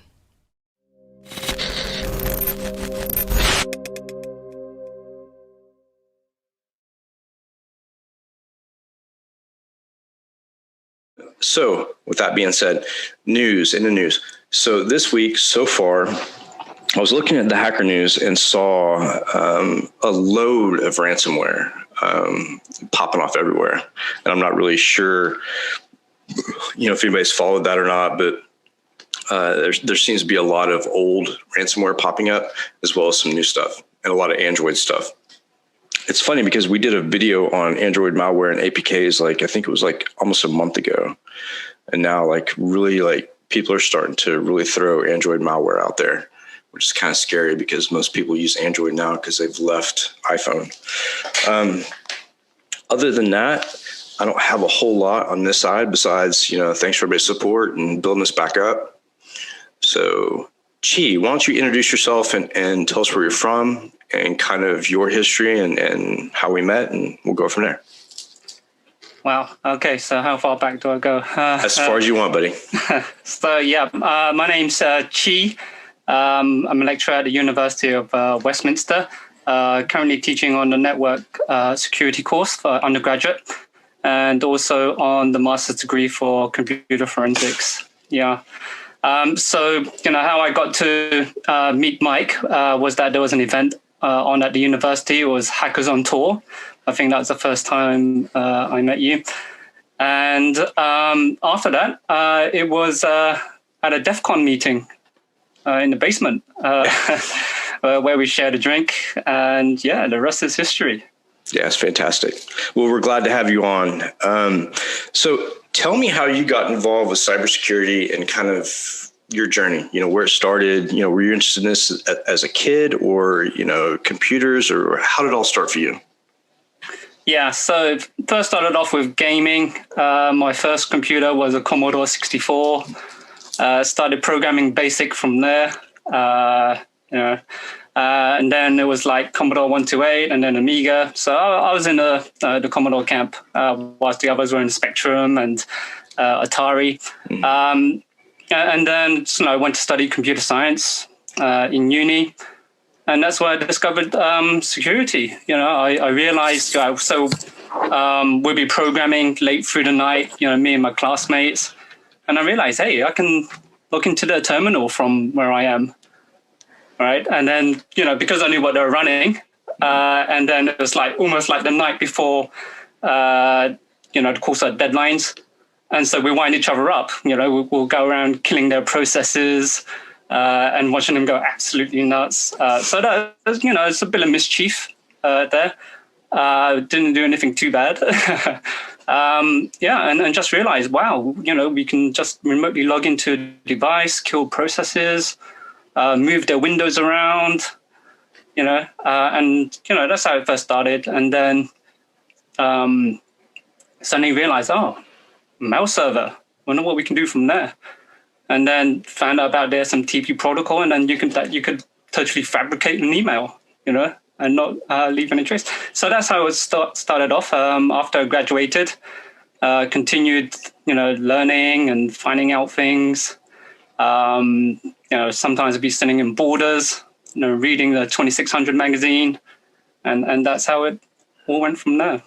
Yeah, so I was talking to people from Westminster, and the commonality between everybody I've spoken with is that you're like the most interesting, the most on point lecturer at Westminster. And I have to agree, like just talking to you at the couple meetings we had and going to the alumni meeting, like, I can see your passion for it. And, I know how you run your class and it's just really amazing. Kristen, what do you have for me? As a matter of fact, Kristen, why don't you introduce yourself, because nobody knows you yet. So go ahead and put that out there and talk to Chi. Cool. So I'm Kristen. I'm kind of the baby InfoSec person of the group. I'm pretty new to IT. I actually was a professional skydiving instructor for under a decade, and then decided to make a career change, and here I am. So I'm kind of just here to learn from everybody. Awesome. Thanks, Kristen. So one thing that I like to focus on during this podcast is, advice to young people, right? Because we have a ton of new people that have not gotten really deep into cybersecurity and not really, got their feet wet. So I know you work with a lot of students, and so what's your advice to students coming into cybersecurity? So mine would be to set up your own lab at home. Now it's actually very easy. When I first did it, we didn't have virtual machines to physically get a hold of several computers, and my whole bedroom was like a lab. And at the time, it was like caused a few issues. There were more computers in my room than there were in the home, than there were people in the home, and that's the best way to learn. And when you're doing it on your own network, is very safe. You're not going to get into any form of trouble. Now you have virtual machines. You can do it really easily. Just run several of them together, and you could. And that's the quickest way to learn. Yeah, and I've seen the lab at Westminster University, and it's pretty massive. And then talk to Iman and talking about how they run their lab and different stuff like that. It's pretty interesting. I was really impressed when I went to Westminster University for the talk, and then I eventually lived I think 2 blocks away from there, over close to Oxford Circus. But was always making trips over there. Got a lot of friends there. It's a great place to be. Met a lot of really cool people. So the night that I went to Westminster for the Inside the Mind of a Hacker, that's where I met the London Met Police for the first time. So Westminster holds like a special place for me because that's kind of where everything spun off from. It got really big. And we stayed in touch, and I've always respected, your teaching style and stuff. So what are you working on now? What are you working with the students on as far as your class? Yeah. So one of the things is that in addition to technical skills is communication as well. And also things like entrepreneurialism, bringing, because the students are building up lots of skills along the way. And there's so many different areas they can go into, things like the penetration testing side, vulnerability assessments, some to do with more management or kind of like security analyst. And so it's and we're building up a network at the university community whereby everyone supports one another to create something. And is how can they bring what they know, what they've learned to the community. And so there's, at the moment, I'm focusing a lot on the community building. And that's how I invited you to the talk.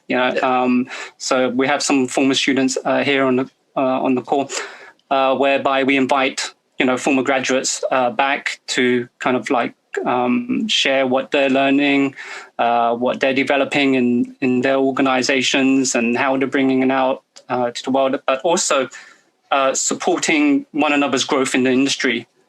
Yeah, so it gives people a chance to kind of see, this is someone who's not just that plucked out from the industry. This is someone who's actually developed from the courses that we've run, and they've made something for themselves. A lot of people are looking for guidance, on how to develop, what step to take next. And so that's what I've been focusing on these last few years. Yeah, I think that's really important because especially like now, right in the industry, we talked about this the last podcast. There seems to be a lot of openings for people with experience, but not a whole lot for people coming out of uni. And that to me is bothersome because that tells me that people are not promoting from within. They're hiring people for those positions, and the people who are newcomers, they're not giving them a chance to move up. So that's kind of why we put this community together, is to kind of share information. And it may not be able to go onto a resume as experience, but at least they'll learn something and can walk into an interview with some sort of knowledge of how exploits work or different techniques of defending against different exploits. That's one thing that I learned with doing talks for the university in the London Police, is that's my way of giving back. And those are two people I don't charge for speaking engagements, is law enforcement and academia, because I think it's really important to pass it on to both of them. So Kristen, you're in school, right? You're taking classes, taking certifications. So what's your experience so far with, the way things are going with academia? In terms of, what do you mean, I guess? Just your experience, what it's like for you, and maybe some questions for Chi as far as future and, projected path or whatever. Man, there's a lot of ways to go with this. It's been interesting. I've found IT to be a difficult field to break into, even for entry-level roles. Like when I was in Alabama, even for like basic help desk or even internships, I offered to work for free at a few places. And they were like, "No, you don't have any experience. Come back when you do." I'm like, well, okay. I see a lot in the news about the cybersecurity skills gap or the cybersecurity shortage. Mm-hmm. And I guess my question for you guys is, do you guys think that that's a thing? And if so, how can we fix it? Or how can we better prepare students to enter the field? What should we be doing? I'll let Chi take that. On our course, we give them the choice, right? From our courses, some people have gone into penetration testing, some have gone into to become security analysts, and I know all the students really well. I have them for at least 2 years, and I find out what do they want to, where do they want to take it. So they have a natural curiosity for security, seeing how things work, and my job is to kind of like help nurture it, and then take it in a direction that they want to take it, not where I think they should be going. Is if they have an ambition to go into penetration testing, I'm like, okay, so these are the kind of things you look into, these certifications, these kind of tools. If they're more into security analyst, then I say, right, okay, start researching into this, developing that, and start going into vulnerability assessments instead, and look at some of the ISO 27000 stuff. And so it's depending on what they want. So my job isn't to tell them that to go here or there. It's let them take charge of their own destiny as such. Ryan, go ahead, Ryan. Go ahead. Hey, so with like how fast technology moves, how does the university curriculum stay up to date with what's happening? Like 2 years is a pretty solid investment, and I'm noticing a swing towards certifications rather than degrees. Mm-hmm. Like, how does Westminster keep up with the emerging technologies? Yeah, so we update our courses every about 3 years. We go through validation with the British Computer Society and also with IET as well. And so every time we refresh the course, we look at what's the landscape. There are some fundamental things which are going to be always the same in security, things like protocols, how do they work, file systems, what they like. And so whenever I set an assignment, I look at what is the landscape or at this current time. So just recently I set an assignment which was on remote working. How do you secure remote working? What are the challenges to organizations? The last year it was cloud security, and then year before it was remote access Trojans.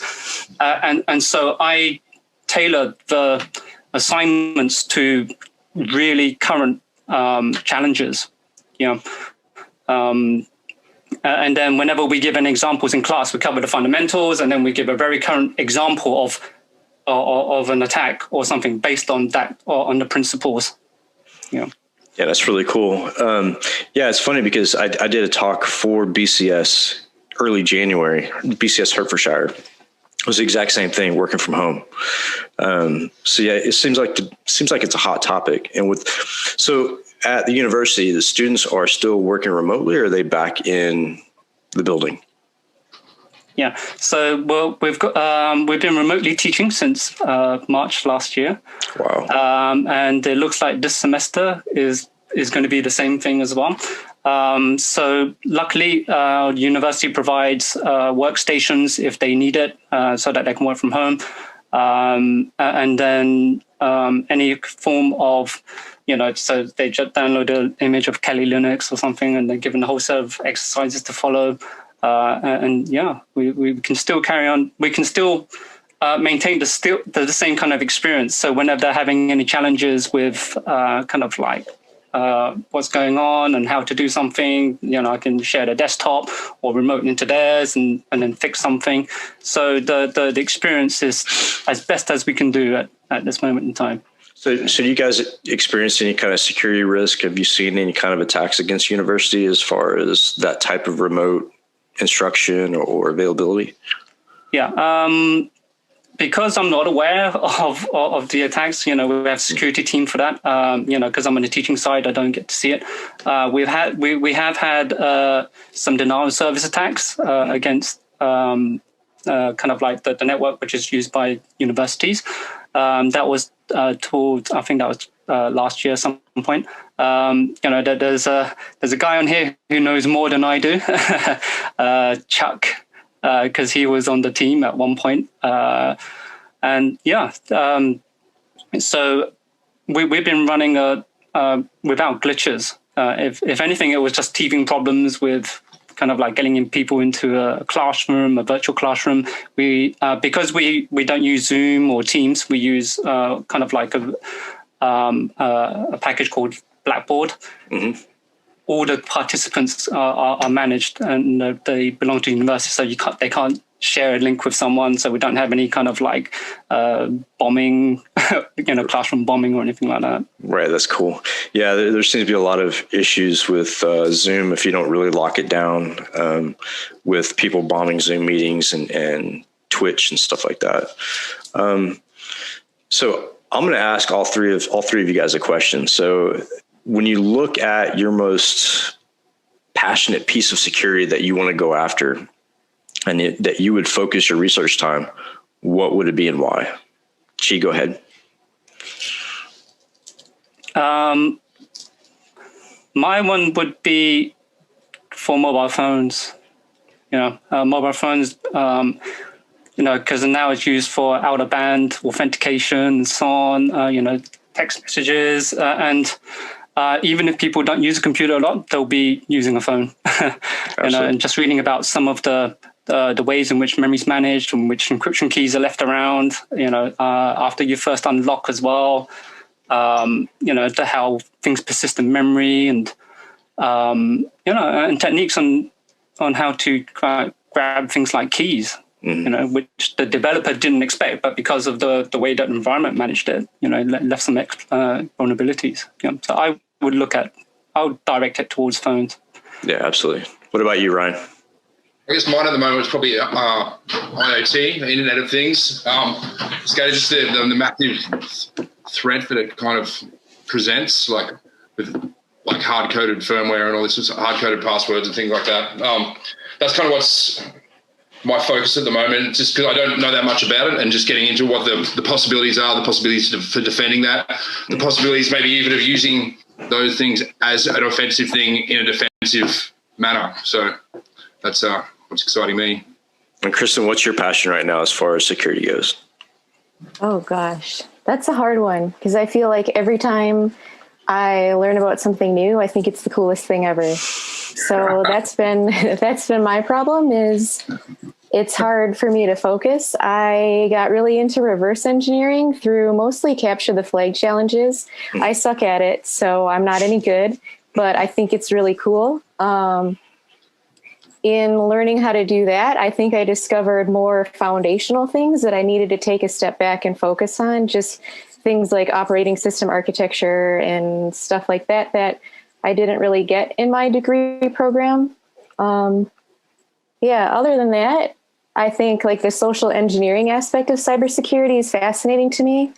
I didn't even really consider it as a part of security. And then when I started studying, I'm like, oh man, I did a lot of stuff like that as a base jumper. So that physical side of penetration testing, that also is super interesting and really applicable to some of the stuff I already know. Yeah, I like to do like the lock picking and some of the physical stuff. Social engineering is probably one of the most effective ways to infiltrate a network, no matter how hard that network is or who's guarding the door. Social engineering is usually the way in, whether it be through email or, direct contact, or just, be able to build a profile on that person. Like social engineering is really important. So if they're looking for the more offensive side, like pen testing, that's where I would start, because you can be taught the technical stuff, but the mindset and psychology is a little different than the blue side. That's where I'm at as far as that. Hey, Trey, go ahead. Question for Jay. So do you cover social engineering in the degree program at Westminster? We don't. It's not in the curriculum, but I do dedicate some classes on kind of like psychology and manipulation, and So, but we don't test on it. but we do cover some aspects, and I do kind of like share some videos of how people can be manipulated into disclosing things like passwords unwittingly. It could take place in a bar. Someone comes up to you, befriends you, and they're willing to play a long game. And I make people aware of that. Yeah, it's pretty funny, because at the university, when I went there to speak, it was kind of getting towards like after hours, and the security guards at the front desk were kind of in their own little world. And I just said, "Hey, I need in. I forgot my badge," and they just opened up the gates, and I was like, "Oh wow, where'd I go here?"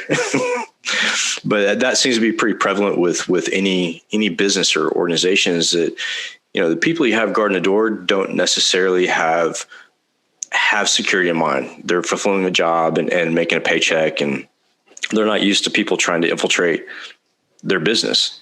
So I ran into that a lot doing pen testing. But then we got into locks, electronic locks, and other things, and that's become kind of like my bad habit. Is when I'm sitting around, I'm really bored, I'll sit there and crack a lock. So there's a lot of there's tons of different avenues people can go when they go into uni. Where do you see most of your students heading as far as like offensive or defensive?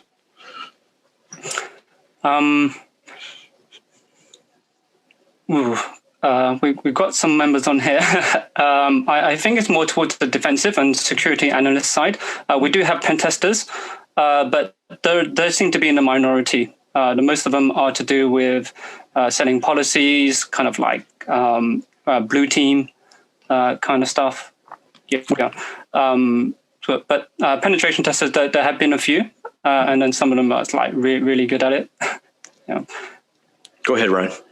Are there any programs in place in the UK that are for people coming out of university to get into the industry? Are there any? Does the government provide any programs, or are there any private sector programs that you know of? So I haven't been involved in any of those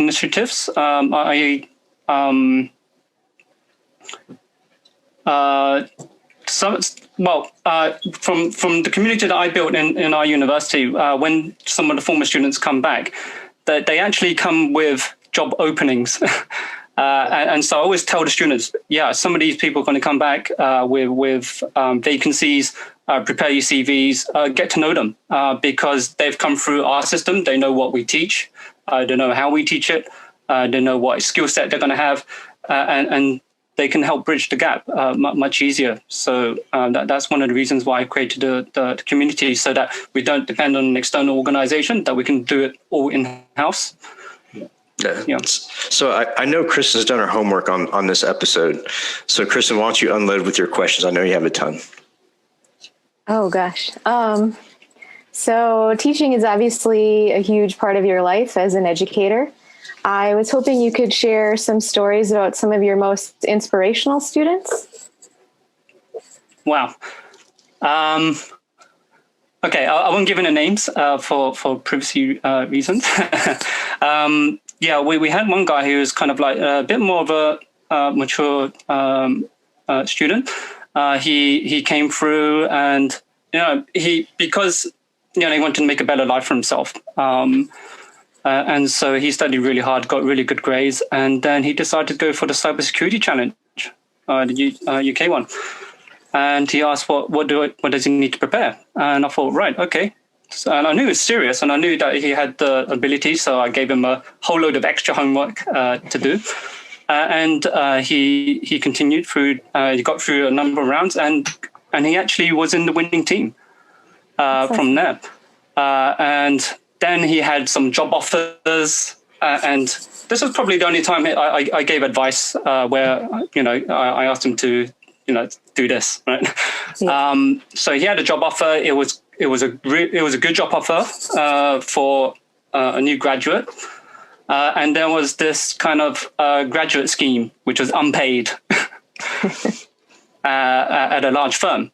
And then he said, gee, this company's, offering, I think it was about £36,000 or something, which is good for a graduate. And then, this is a graduate program and it's 6 months and there's none paid. And I said, graduate program. He said, you sure?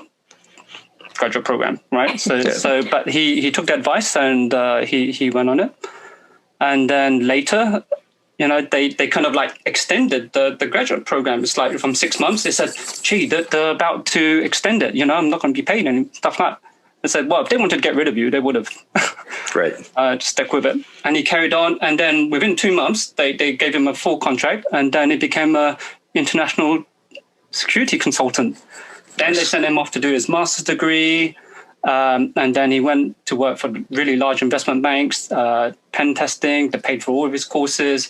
And that was really inspirational. There was one other student that I taught a number of years ago. I first started teaching programming and then computer science. And then he went into cybersecurity, and then I think it was about 2 years ago, he was UK Cybersecurity Consultant of the Year. Wow. Nice. And now he's got a MBE, so he just recently got that. So, works in a defense company. So these are really inspirational students. We've got, some other students as well. One of them, who I won't name, left the military and then pursued a degree. Very different environment. In the military, everything's very strict and so on, and then more in an unstructured environment. That was a challenge, and then now he's working for a really great organization in security as well. So there's a number of people on this call today who have done great things. So the UK challenge that you're referring to, the Matrix challenge, right? It's the Cybersecurity Challenge. It's called. It's previously run by GCHQ. Mm-hmm. I think so we've done pretty well in that. We've had one person on the winning team and one on a runner-up. as well. That's really cool. So that's a big challenge. That's all of the UK. GCHQ does it, as well as the London Police have their own called the Matrix Challenge. I don't know if everybody knows about that, but it's also another national competition, CTF style. Their award ceremony, I think, is next month.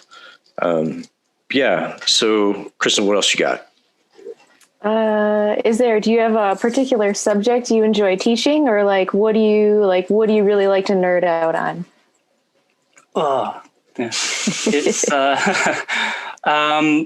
no, there's different phases. So there was one phase where I, really love things like, network-based attacks. Yeah. And then it went towards application-based, and then now it's kind of like file systems, kind of like hiding things in there. It's, but then whenever I teach, I always want to know, how does it work? Because the problem is always in the fundamentals. You find out how something works, and then it's used in a way that the designer didn't expect. Yep. And that's how these vulnerabilities, because someone creates a piece of software or some kind of function, and they just think of functionality. And then somebody else looks at it with a bit of curiosity and goes, I wonder what happens if I do this. And then they create something. So it's just looking into that. But what I like about it, security, is just how creative it is. Yeah, it's very true. Highly creative skill. We take the narrative out of it, good, bad, and stuff like that, and we just look at it, what it is. It's an art form. And so whenever I teach my students, I always tell them, this isn't a subject that you're studying. This isn't part of the conveyor belt. You study a subject, you get a job and stuff like that. No, this is an art, right, that you're going to immerse yourself in. And if you go all in, you're going to get results. Yeah, absolutely. I can't agree more. I always tell people that it's more than just a technical ability. It's the ability to orchestrate and to envision and be creative. If you can't be creative, especially on the red team, if you can't be creative on the offensive side, you're going to fall very short. So we have to find ways on the fly to keep painting that picture and manipulating the scenery to get where we want to go. I totally dig that comment. So as far as, your path, where do you see yourself 10 years from now? Are you still going to be teaching, or are you going to be doing your own research, or what? I have kind of been getting into things like blockchain technology, decentralized finance at the moment. So that's where my attention is. I'm looking into it and then watching it develop, and there's lots of exciting things going on in that side. So for me, it's it's not so much 5 years I want to do this, 10 years I want to do that. Right. It's what feels true at that moment in time to give my attention to. Absolutely. So over the last few years, it's been developing the community at the university, and then now it's who knows what's going to happen.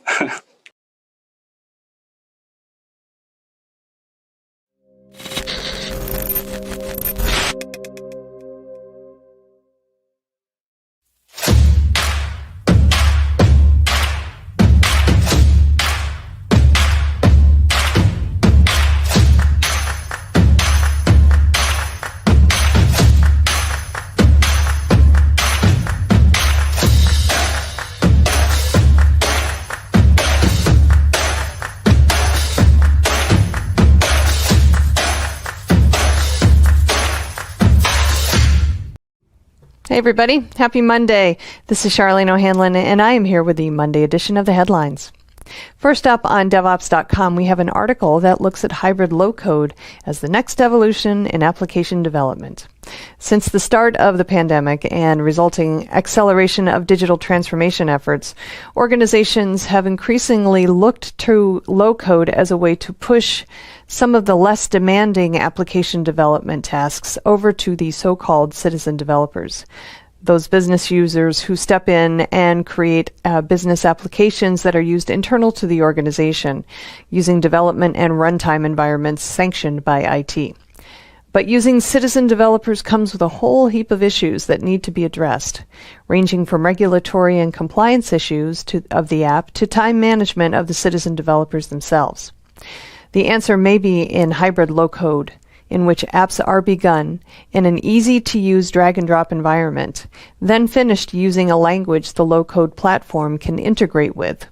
So rather than looking at low-code as a separate tool in the development process, a hybrid low-code approach brings low-code inside an IDE where traditional coding methods are still used. It's a novel idea that makes a lot of sense, and it may be one worth considering if your organization is using or considering low-code platforms. We also have news from Cloud Bolt Software, which released a winter update to its cloud management platform, which aims to bridge the DevOps/IT divide. With this latest version, IT administrators can invoke the open-source Ansible framework for automating IT processes and workflows using a graphical user interface surfaced with the OneFuse Ansible Tower module. And the OneFuse scripting module automates script creation using AWS Terraform and packages the script in a way that IT administrators can invoke as a graphical tool. The goal, according to the company, is to make it easier for IT teams across the organization to reuse code created by a DevOps team. Good stuff. All right, over on Container Journal, we take a look at Kubernetes security and the issues that attachments can bring. There are different attachment methods, and each option offers different capabilities and benefits. This article takes a look at 3 in particular: API, host agent, and application level agent, and discusses the pros and cons of each. It's a good, easy read if you're unsure about which attachment method your organization should be using and what the security implications are. In news, VMware announced general availability of the vSAN data persistence platform, through which Kubernetes clusters will be able to access data stored in VMware platforms. The vSAN data persistence platform was developed in collaboration with Cloudian and Min.io. It adds a software layer on top of vSAN to access data residing in an object-based storage system compatible with the S3 API defined by AWS. That is a mouthful. VMware is also adding vSAN HCI mesh, through which storage clusters can now be disaggregated from servers. That enables IT teams to access the vSAN data persistence platform using standard Kubernetes APIs. The goal is to make data already residing in VMware environments accessible to both legacy monolithic applications running on VMware virtual machines and microservices-based applications running on Kubernetes. Over on Security Boulevard, Richie Jennings gives us yet another chapter in the SolarWinds saga. There is evidence hackers had been lurking in the software for months, and some sources are saying Chinese hackers exploited a flaw in the software made by SolarWinds to help break into U.S. government computers last year. Plus, 3 more severe security issues have been found, the most critical one allowing remote code execution with high privileges. This breach is proving to be much more far-reaching and much more dangerous than was first reported. And I have the feeling we are closer to the beginning of understanding the breach and its implications than we are to the end. Stay tuned, for I'm sure there's lots more to come about SolarWinds. Next, we have an article that provides guidance for CISOs in secure software development. To better protect personal data and ensure information security, organizations should be using vulnerability assessments and measuring against application security benchmarks. These application security validations and certifications ensure your applications comply with fundamental security specifications, including safe programming, organized design structure, and secure operations. This article offers up 5 reasons why CISOs should invest in application security and provides actionable advice on how to build a secure application strategy. It's definitely an article worth checking out regardless of whether your title begins with chief. Finally, we have an article that looks at employee monitoring software, no pun intended, and how organizations can use it in their fight against skyrocketing data breaches and cybersecurity incidents. And now, with the sheer number of employees working at home, there's a good chance that number will continue to rise. That's why sales of employee monitoring software are surging as CISOs strive to keep data secure regardless of employee location. This practice has received its fair share of criticism, but monitoring software isn't without some merit. This article discusses the pros and cons and offers up 4 best practices for securing a hybrid workforce with employee monitoring software. All right, that's it for today's headlines. Please check back with me tomorrow. I will have a fresh batch for you. Until then, have a great day, everybody, and please stay safe. This is Digital Anarchist. Hey everybody, welcome back to TechStrong TV. I'm Charlene O'Hanlon, and I'm here now with Kelvin Coleman, who's the Executive Director of the National Cybersecurity Alliance. Kelvin, thank you so much for joining me today. It's great to see you. Charlene, it's great to be with you today. Well, I have just a full palette of topics that I want to go over with you today. We've had so many security shenanigans happening lately. I honestly don't know where to start, but let's start, I guess, with COVID, which kind of is like the topic of the year, if you will. It seems like every other conversation I have these days is really focused on cybersecurity and COVID-19 and kind of the way not only organizations are viewing security in light of the pandemic, but also how the pandemic has actually kind of advanced certain cyber threats. And so interested in kind of hearing about what you guys have seen, the NCSA has seen, and then kind of where you kind of see the whole, COVID-19 data privacy conversation going in the new year. Yeah, thank you again, Charlene, to be able to talk about that. COVID sort of exposed a lot as it relates to cybersecurity. One, it exposed that folks are not really as secure as they need to be. When you talked about entire enterprises, right, entire ecosystems, be it academic, be it healthcare, be it small, medium-sized businesses, having to transition to an online platform. At the beginning of COVID, many were just wholly unprepared for that. Not just the accessibility of information and not just having their products that are now, accessible, be it a teacher trying to get to her students or, again, small, medium-sized business trying to stay in touch with her customers. So that was one issue. But the other issue that we could see from our perspective at the National Cybersecurity Alliance was the lack of security as it relates to getting those things online. It goes without saying that the first sort of instinct for those folks was to just get it online, get it accessible, right? Not security necessarily. And now many are coming back, so we had a new word added to our lexicon, right? Zoom bombing, right? What exactly is that?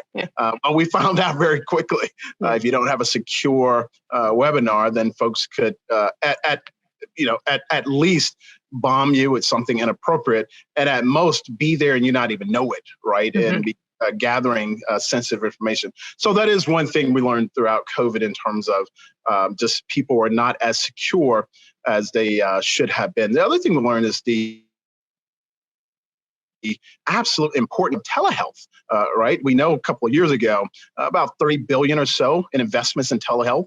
In the next 2 years, conservatively, we're looking at $250 billion, $250 billion in investment as it relates to telehealth. So COVID really sped that up, right?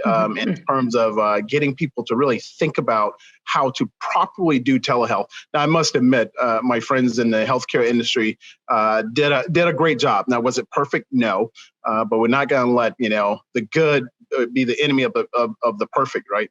I think that's how that goes, Charlene. I don't know. So. In terms of it doesn't have to be perfect, right? But we're striving and getting as best we can to get those systems up. But they did a fabulous job, and it's continuing to evolve. So I think those two areas in particular, right? People not being as secure as we would like for them to have been, they're certainly catching up.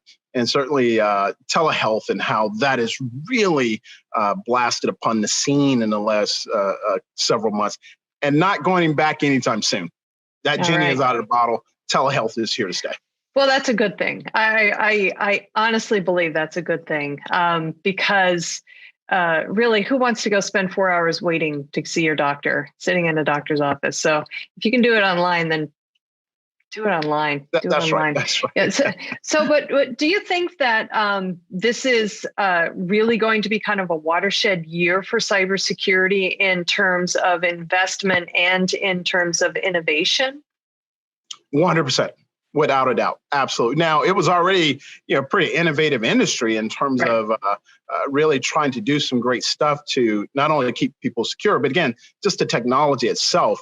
But a situation like this, like COVID, like the global pandemic, really causes you to sit back, well, not even sit back, but rush forward and say, okay, how can we do this better? And so we are going to see some amazing things come out of this situation. Now, the irony is that the bad actors, right, the cyber malicious people, are not necessarily doing anything new, right? Phishing attempts, Charlene, are still at top of the mind for cyber malicious actors, right? Bad actors. Just a simple phishing, certainly spear phishing, business email compromise. These things are still very popular among bad actors. And so, we're still having to not only talk about the products and processes of stopping a cyber attack, but also the people and the behavior and how not to click on certain stuff if you don't know where it's coming from, if you don't know origin or you don't know who's sending it. And so COVID has also exposed that, right? The products and processes are great. And there's some great products out there. We have a number of those companies on our board at the National Cybersecurity Alliance. Processes are fabulous as well. Both industry and government working together with organizations like the National Cybersecurity Alliance. We come up with great processes like the NIST Cybersecurity Framework. Right. But that last piece, Charlene, again, people, I think this year has really come into focus in terms of we really need to spend more time on the people part.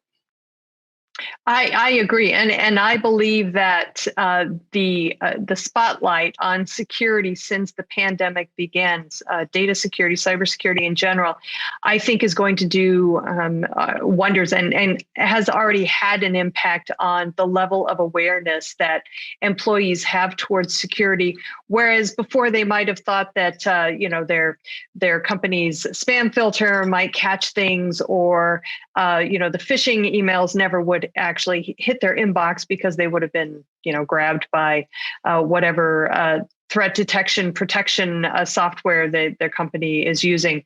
But now they realize, in a sense, in many ways, they're kind of on their own to detect and mitigate those threats on their own. So I think that the education has always been something that's obviously been very necessary, but this year or since the pandemic, it's really, really become kind of top of mind for a lot of organizations. And I think employees now are embracing it more than they have in the past.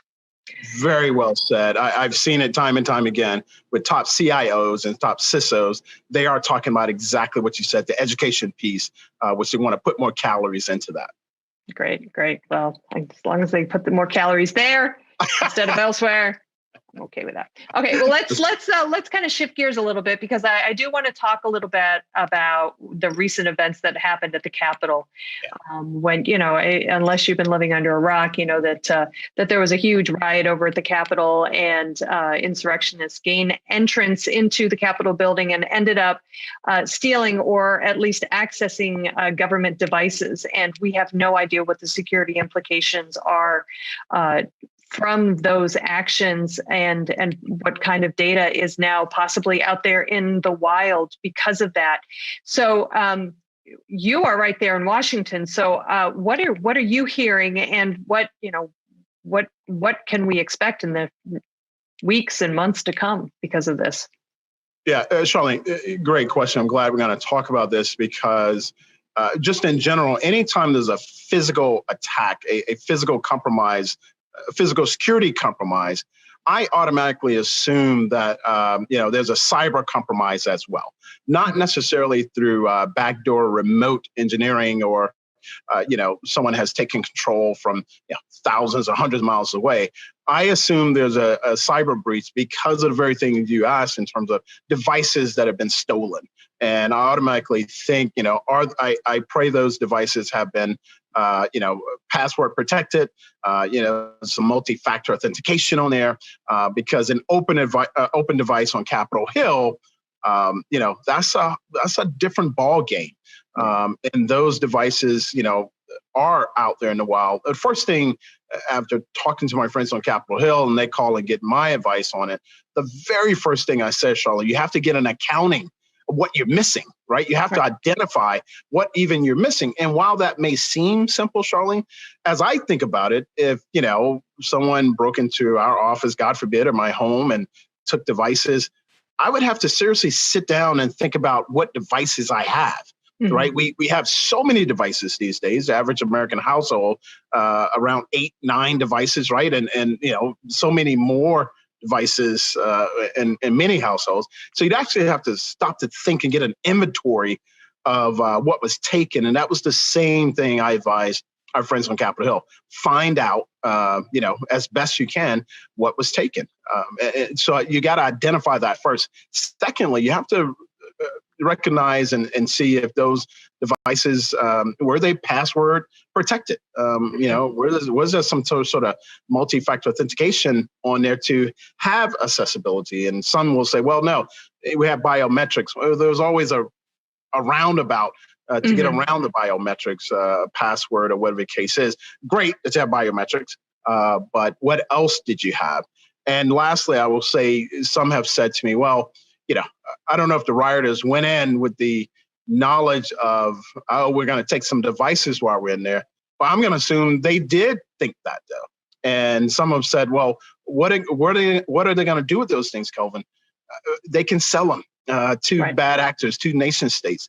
Washington, D.C. is full of folks who would be very, very interested in those devices. And I wouldn't doubt for a minute that we had some bad actors within that crowd from foreign nations, within that crowd who stormed and was looking for exactly that. So a very bad storm that we find ourselves in. Yeah, and I think opportunity. They were in there, they saw it, they grabbed it. But they probably had no idea what implication though that particular action had beyond the actual taking of the device. Bad actors could be from nation states. They could be from countries that are not necessarily our friends. And if they get that sensitive government data, who knows what they can do with it? So if it were up to me, I would just kind of call the whole thing a loss and just wipe the data if possible. But I know that's kind of impossible until you actually know what is missing, what devices are missing. So I do agree that I think, taking that inventory of what's gone missing is probably the most important thing to at least to start the ball rolling on kind of making things right. But what do you think this, the implications this has for government security in general? I mean, we've, between this and then last month we heard about the SolarWinds data breach, and that impacted a number of federal agencies. And that is still it's an ongoing issue. We really still have no idea how deep that breach runs. So, it seems like it's not been a good year or good month or so for cybersecurity in the federal sector. So where do you think this kind of puts cybersecurity in the government sector? Where do they go from here? I mean, it's kind of hard to say that it can't get worse, but I don't want to say it can't get worse because Murphy's Law and all that good stuff. Well, we're having a great conversation. I know you'll appreciate the back and forth. I'll push back just a little bit, Charlene, that yes, it has been a horrible last month or so. But I will look at the successes that government has had, led by CISA in particular, the Cybersecurity and Infrastructure Security Agency, notwithstanding what some may say in terms of fraud and abuse and, an irregular election, from a technical cyber point of view, it was almost flawless. We know and prove that there were no votes flipped and nothing done. And so CISA, along with FBI and others, led that charge to make sure that was the case. And so at least that's off the table now. You can argue other things about signatures, after ballots arriving after election day and all that. But from a technical viewpoint, Chris Krebs and his group did a really outstanding job of helping to protect the election. Now, to your question, though, in terms of what's next for government, we see this evolution with every administration. Apparently, with the Clinton administration, they had like a handful of connected computers at the beginning of his term. And what we think, that can't be possible. Well, he came in only 2 years after Y2K. And if you remember Y2K, Charlene, and the whole idea that the computers were going to crash, do they think it's the year 2000, the year 1900? We had no idea. Think how far we've come in 20 years. And since President Clinton, we had President George W. Bush, and he escalated a bit more in terms of our cyber defense. And then with President Obama, he escalated even more because he had to, right? We were just becoming such a technical society. And now we're coming with President Biden. He's really going to have to focus on this, he and his administration, because 5 years ago, Charlene, about 15 billion connected devices around the world, right? Today, 2020, about 20 billion connected devices. My South Carolina math tells me that's about a 25% increase. In the next 5 years, same time period, going to be conservatively 60 billion connected devices, a 300% increase over the next 5 years. Now, the last 5 years, a 25% increase. And I'll take that any day with anything, that I'm doing, particularly when you're trying to sell products. 25%, that's a healthy market. 300% in the next 5 years of connected devices. And we're going beyond the Internet of Things. We're now getting into the territory of the Internet of Everything. The ubiquitous nature of artificial intelligence, which is going to be really key, conversational platforms. And so the Biden administration is really going to have to focus here and make sure Americans understand what this technology means to them and their security, because industry is not going to slow down anytime soon, nor should they.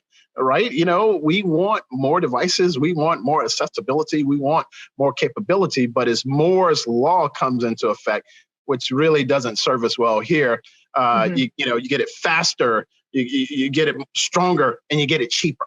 Right? And so we know that that's working against us in terms of Americans having that capability. So the administration is really going to have to focus on making sure that we understand the implications. To your point earlier, the rioters went in and maybe didn't understand what they were doing in terms of the device. Maybe not. But we need to make sure the American people know, globally actually, that this new technology comes with some responsibility, and we need to learn how to use it securely. Good points. All very, very good points. And I think, as we enter 2021 and we do see a new administration come in, I think we will see some changes. Obviously, you're much closer to it than I am, but I think the writing is on the wall when it comes to just the advances in technology and how Americans, particularly Americans, have really kind of embraced a lot of these technologies, and they're not moving back. They keep pushing forward. So the administration really needs to recognize that. And but I also wonder if the federal government needs to kind of instill some guardrails, if you will, around the speedy advancement of technology, because I think we may be moving faster than we can handle from a cybersecurity perspective. I'm wondering if maybe we need to kind of maybe not take a step back, but maybe give security a much deeper thought in building and advancing technology than we have in the past.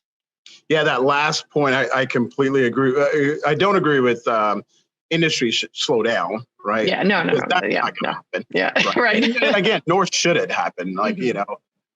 But your last point in terms of government having a much more targeted, much more focused effort on, making sure people know how to use these devices securely. I think that's in order. If you think about, only you can prevent forest fires, right? Public service campaigns that have served us well over the years. Ticket or Click It, right? A great service, public service campaign. Driving while intoxicated is just not good. It's against the law, right? These public service announcements we've had, Charlene, over the years have been very effective, right? We need one for cybersecurity. And I think at the National Cybersecurity Alliance, we are trying to lead the way in that particular area with our member companies and the government. This past October, we had Cybersecurity Awareness Month. Do your part, be cyber smart, right? Mm-hmm. Those type of things, while they may seem like, oh, okay, that's cute, or whatever the case is, but it's a reminder. It's a public service announcement to say, really be careful with the link that you're clicking on. Make sure you're coming from a trusted source and making sure you're not putting your information in a fake, a website. Make sure you're using the website for that company you want to do business with, or better yet, go ahead and use their app, which is much more safe. When you can, use a credit card as opposed to a debit card, because it's easier to get the money back if you happen to fall for fraud. Things of that nature, Charlene, are so important for Americans to know in terms of just a number of ways that they can help secure themselves and their family. But to your original question, the government has to really, really step up here and make this a top priority, not just one among many priorities. This should be a top priority because, again, that genie is not getting in the bottle anytime soon. Remote education, telehealth, here to stay. So how do we help people to stay secure while we are doing these things? Well, I'll tell you what, let's have this conversation again in about 6 months or so after the new administration is in. Maybe they've made a couple moves. Let's get an update from you in a couple months. Sound good? Oh, that'd be an absolute pleasure. It's really great talking to you. All right, great. Well, thanks so much for being on TechStrong TV. I really do appreciate it.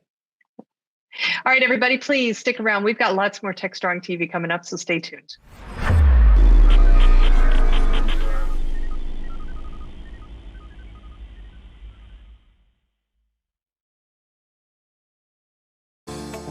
Disruption is occurring across every aspect of IT. Open source, cloud services, DevOps, and cloud-native software architectures are democratizing IT and radically transforming how business is done. The old ways of creating software and doing IT are being replaced with agile, flexible, faster, and cheaper methods, benefiting vendors and users alike. Accelerated Strategies Group is out to democratize access of industry expertise and knowledge. We use our expertise and experience to offer insightful, intelligent, useful information in a variety of formats relevant to the IT community: digital events, videos, reports, assessments, workshops, and implementation projects with tech vendors, IT organizations, and business leaders. We widely and openly share our work products, often for free. Analyst reports these days aren't worth more than a graph or chart that tells a story or illustrates a market trend. We work with developers, DevOps teams, cloud architects, security engineers, and transformation leaders most every day, creating and implementing transformational strategies and technologies. We're not just thinkers, we're also doers.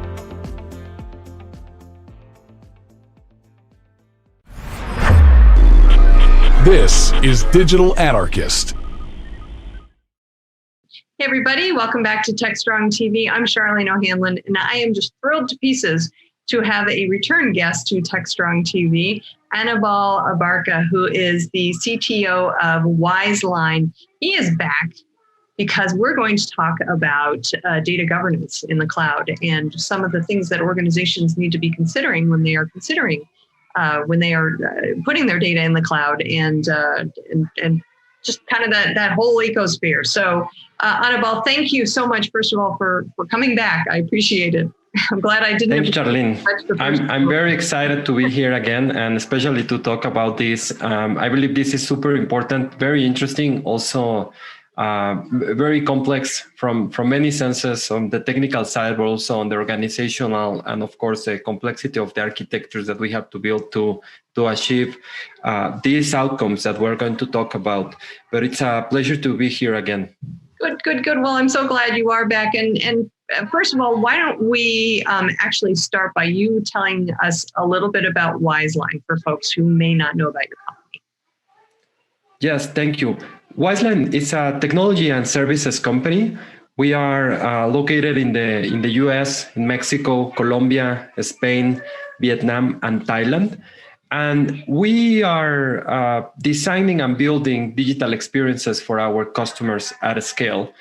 And the way we help our customers is on enabling and embracing DevOps culture, or a DevOps culture, and becoming data-driven.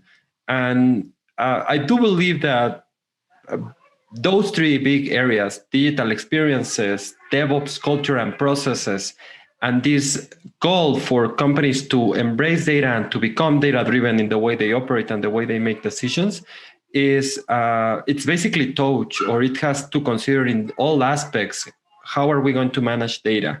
Mm-hmm. And how are we going to add security constraints and guardrails to the way we are manipulating our data, to the way we are consuming our data, and even other compliance restrictions that we have to take into consideration to the way, what data can we use and how can we use it, right? And so data governance, I believe it's impacting, and it has to impact most of the things that we do, even when we're building a new customer-facing product or where we are thinking about our cloud strategy. So it's really interesting when you think about the fact that we put so much emphasis on user experience, especially since a lot of organizations have shifted to a fully remote workforce in light of the COVID-19 pandemic and work from home orders. Everybody is pretty much doing everything online these days. And so, it's kind of behooved a lot of organizations to kind of accelerate their digital transformation efforts, and user experience is a huge part of that. But it almost seems like we don't really kind of grasp, or maybe the average user doesn't really grasp the amount of data that's involved in an average interaction between a user and a company, or a user and a website or whatever. I just wonder if, because of the different regulations that are that organizations need to attend to regarding the data privacy and compliance and all those other considerations, are we kind of approaching it from a backwards point of view? I mean, should we have maybe thought about data governance before, or as kind of maybe part of the opening or the beginnings of building that user experience? I think, at least if we're not thinking that backwards, at least we're approaching that in a siloed mode, right? Instead of thinking about as an integral way. I always like an example of a company that when I think of a data-driven company, I always think of this company that I believe it's a prototype of a data-driven company, and it doesn't have to do anything with a digital product. The company is Bowery Farms, and they produce different organic like salad plants or salad vegetables, mm-hmm. and they control from seed to the store, right? They are fully like vertically integrated. They own their own greenhouses. They have built and designed their greenhouses. They own their spaces. They own their brand. And the most important thing is that when they think about how they are growing their products, and this is basically how they are learning about the different flavors that are interesting for their customers, maybe because of recipes, trends in the market, because of what's sold in the stores. They also learn about how the plants grow in their own greenhouses. And the way they approach this is if we are an agriculture company, like every agriculture company in the traditional way, they look at their cycles in basically the common seasons that we have in the year, right? And they are constrained to a couple of cycles or maybe a little bit more, but that doesn't go all the way to 10. And it mostly stays in 2 to 4 cycles, right? And the way they have approached this is, okay, in the way that we can improve our cycle time and the way that we can learn from those cycle times, and instead of waiting for 2 or 6 months for the next cycle to come, why, if we can bring this down to a very small time, a very small piece of land, and we can learn. And instead of having 2 or 3 iterations per year, we can have up to 10,000 iterations. And they can do that, right? And that sounds like DevOps, right? And that sounds like lean manufacturing. And we're talking about agriculture here. Yeah. It's not even like Amazon probably shipping 10,000 changes per day in their website. Yeah, we're talking about 10,000 cycles in an agricultural like year cycle, which it's amazing and it's impressive. And the way to think about it is as long as we can improve our cycles, and every cycle we can make small improvements via data-driven decisions, we're going to become much more productive. We're going to build or to grow better food. And we're going to get closer to our customers because we're going to be able to respond faster. We're going to be able to build a new product, right? So the way I think about this is when we are looking at how do we want to use our data, we shouldn't be thinking about this data is going to go to a table and then this table has privacy compliance restrictions, and the other table is something that it's only about logging and monitoring, but rather on how can we use the information that we have available to increase the number or maximize the number of cycles and start making conscious improvements to the product that we have and to the service that we have for the users, right? What happens in that mindset is basically you have to bring all the information together and you have to start building from those cycles, right? We have to understand what worked, what didn't work, what changes we have to make. And this is not longer a siloed approach because everyone has to be involved. And then, of course, very large organizations have to take care of, okay, this information is actually very sensitive, but we cannot stop learning. We cannot prevent our engineers or our scientists to use this information to train their models. We cannot prevent our engineers to start building new features on our product because this data is very sensitive. But rather, how can we enable those processes and different groups in the organization to have access without compromising the security and even the consistency of the data, but maximizing those learning cycles. So I would say like the short answer to that will be, we should think on how can we learn from that product or that business model that we have and make it in a continuous way, improving cycle times or maximizing the number of cycles that we can have, and always think of what small improvement can I make? And that changes the way we're thinking about data. Yeah, well, that makes a whole lot of sense, and it really does. To your point, it does kind of change the way companies approach how they develop and how they how they bring products to market and all kinds of things. So but at the same time, there is definitely that security issue that is involved in handling such large amounts of data. And when you are granting access, if you will, to the different departments in your organization, you still have to make sure that data remains safe and remains compliant with the different regulations. So is that part of DevOps? I mean, is that a role that DevOps can play? And if so, how, or is it something altogether different that organizations need to consider?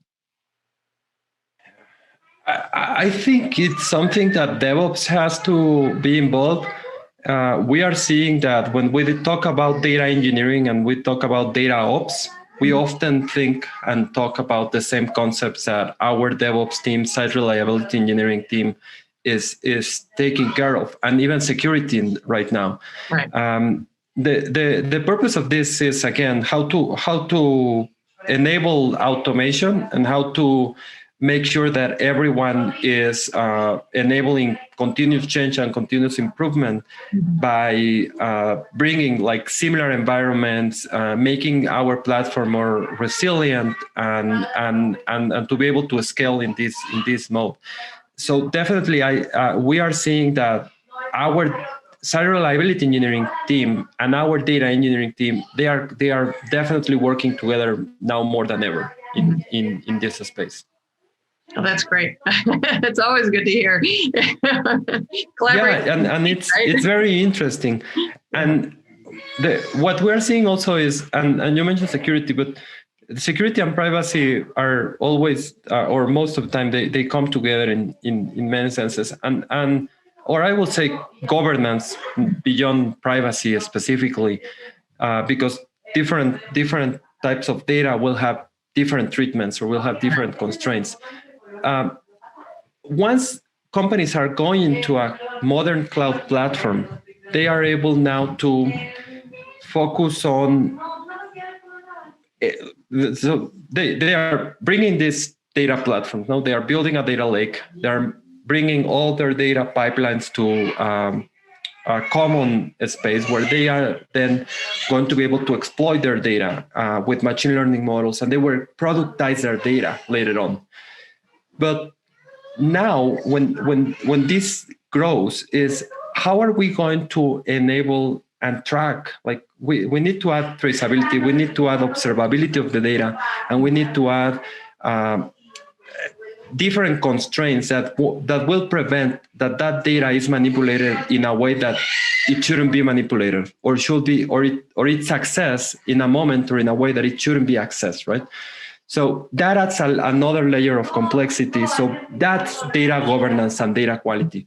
Yeah. And that is something that probably companies are not worried yet to that level. Mm-hmm. Companies that have certain regulations because they are a public company or they're in the financial services space or in the health industry or for something else. But rather, other than that, many companies are not thinking about that yet. And that layer of data governance, data quality is something that we are seeing is becoming more important. And I find it very interesting. Yeah, and to your point, because so many organizations really haven't gotten to that point yet, unless they are in highly regulated industries, I think we're going to be seeing a lot more of that as it becomes apparent that is, definitely something that they need to start considering in their software development and application development efforts. So with that in mind, then, are there certain considerations that organizations need to keep in mind as they do kind of undergo their data governance and just, taking all that data and making sure that it's available and it's safe and just making sure that the data stays where it's supposed to be and does what it's supposed to do. As they integrate that maybe deeper into their application development efforts, and then, even other things in the organization, are there certain things that they need to keep in mind?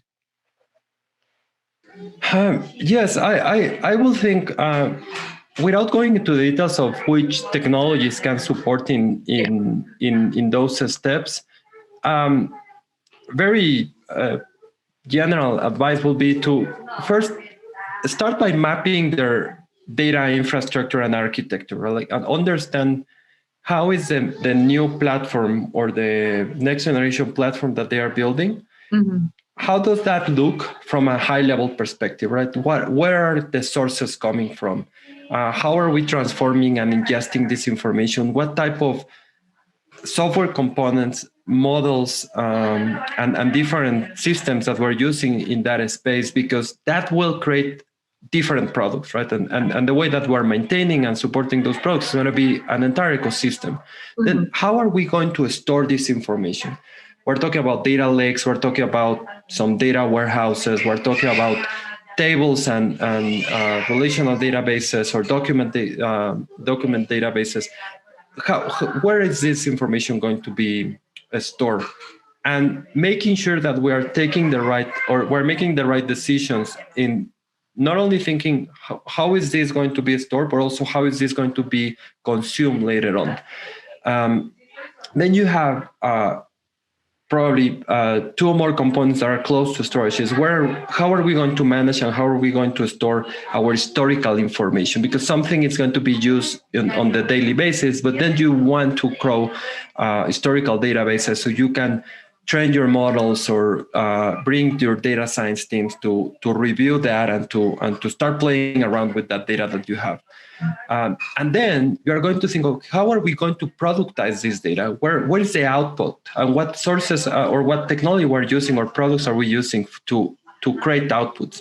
Those could be APIs, those could be analytics dashboards, many things, right? Custom applications. So mapping that architecture, I would think, is the first step.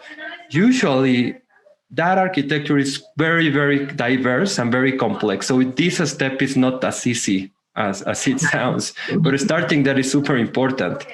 And then I think on top of that, if you think about metadata management, that probably you haven't thought about. If you think about quality and testing in the data life cycle, that's going to be another important thing to consider.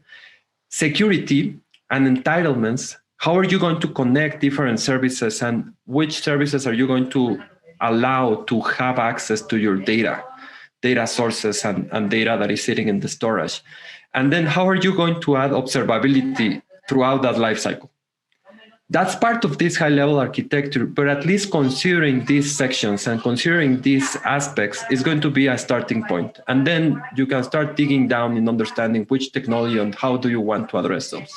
All right. Well, those are some great first steps, and definitely food for thought for, I'm sure, a lot of organizations as they are digging deeper into their data governance efforts. So, Anibal, I do want to thank you very much for your time and kind of walking me through the whole data governance thing.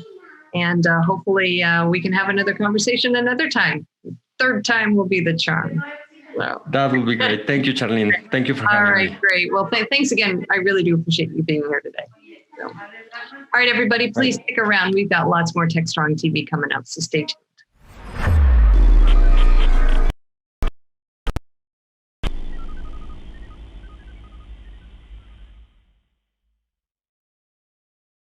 Hey everybody, happy Monday. This is Charlene O'Hanlon, and I'm here now with the webinars preview.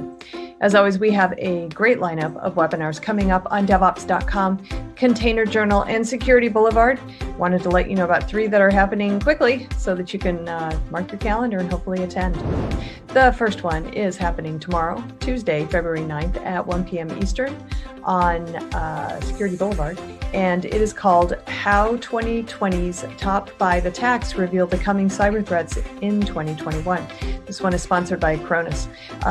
In this webinar, the folks from Acronis will examine some of the most common and devastating attacks from the last year, and they'll reveal the cyber threat trends that will dominate in 2021. They'll also explain how organizations can enhance their cyber protection strategies to reduce their risk to avoid costly downtime. It's going to be a good one, so please check that one out. We also have a live hacking session, which is finding your vulnerabilities in your cloud-native applications before they find you. This one is happening Wednesday, February 10th at 11 a.m. on Security Boulevard, and it is sponsored by Sneak. So in this session, we have Simon Mabel from Sneak, who's going to exploit an application as an attacker would to show threats, vulnerabilities, and misconfigurations that are most common in cloud-native apps. Then he's going to show you how you can protect your application through clear remediation actions and best practices for each attack scenario. Another really outstanding DevSecOps webinar, and one totally worth checking out. All right, finally, we have best practices for developers to master security. Sounds like another DevSecOps webinar. This one is happening Wednesday, February 10th at 1 p.m. Eastern on DevOps.com. It's sponsored by WhiteSource. So we have two WhiteSource folks on this webinar, Anna Rosen, who's the Director of R&D at WhiteSource, and Shuri Ifsan, who is Director of Product at WhiteSource. They're going to show how handling security can be quick, efficient, and integrated into daily workflows. They'll share some of their hands-on experience in managing open source components with WhiteSource tools, and they'll give you a couple takeaways, including practical advice on testing, managing, and fixing vulnerabilities in open source code packages, the tools and processes to handle security in a fast and efficient way, and how to empower developers with security data through prioritization and remediation tips. Good stuff all the way around. Looks like this week is the security week for DevOps.com and Security Boulevard webinars. So it just kind of underscores the importance of security these days. But that's all I have for today's webinars. Check back tomorrow. I'll have a fresh batch for you. Until then, have a great day. Stay safe.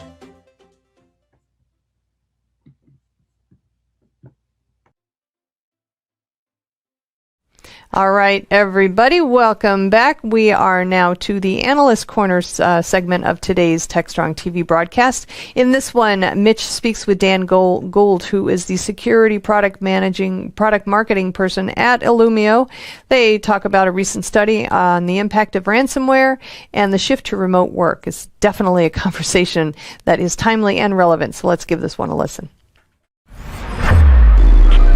This is Digital Anarchist. I'm very pleased to be joined by Dan Gould, who's security product marketing with Illumio. Welcome, Dan. Good to be talking with you today. Many thanks for having me, Mitch. Good to be here. Great. Before we get to our topic, I'd love to have you introduce yourself, tell us a little bit about you and a little bit about Illumio. Yeah, indeed. Happy to. So again, I'm currently on the product marketing team for Illumio. Prior to that, I was at a company called Cisco Security, and actually came into Cisco via acquisition of a company called SourceFire. They did IDS, IPS, network security. Oh, yeah, I know Marty's company. You know Marty Resch well. He's obviously he's very foundational network security with the creation of Snort, right? So that's how I came into Cisco. But today at Illumio, just to give you a sense for what we do, we effectively make sure that small security incidents never become full-scale breaches. And we do that with really powerful micro-segmentation. So basically what that does is it makes sure, like, God forbid, we know, look, we have to assume breach, right? And that's sort of a tenet of leg zero trust. God forbid something bad happens, that an attacker can't run the table. There's no flat network.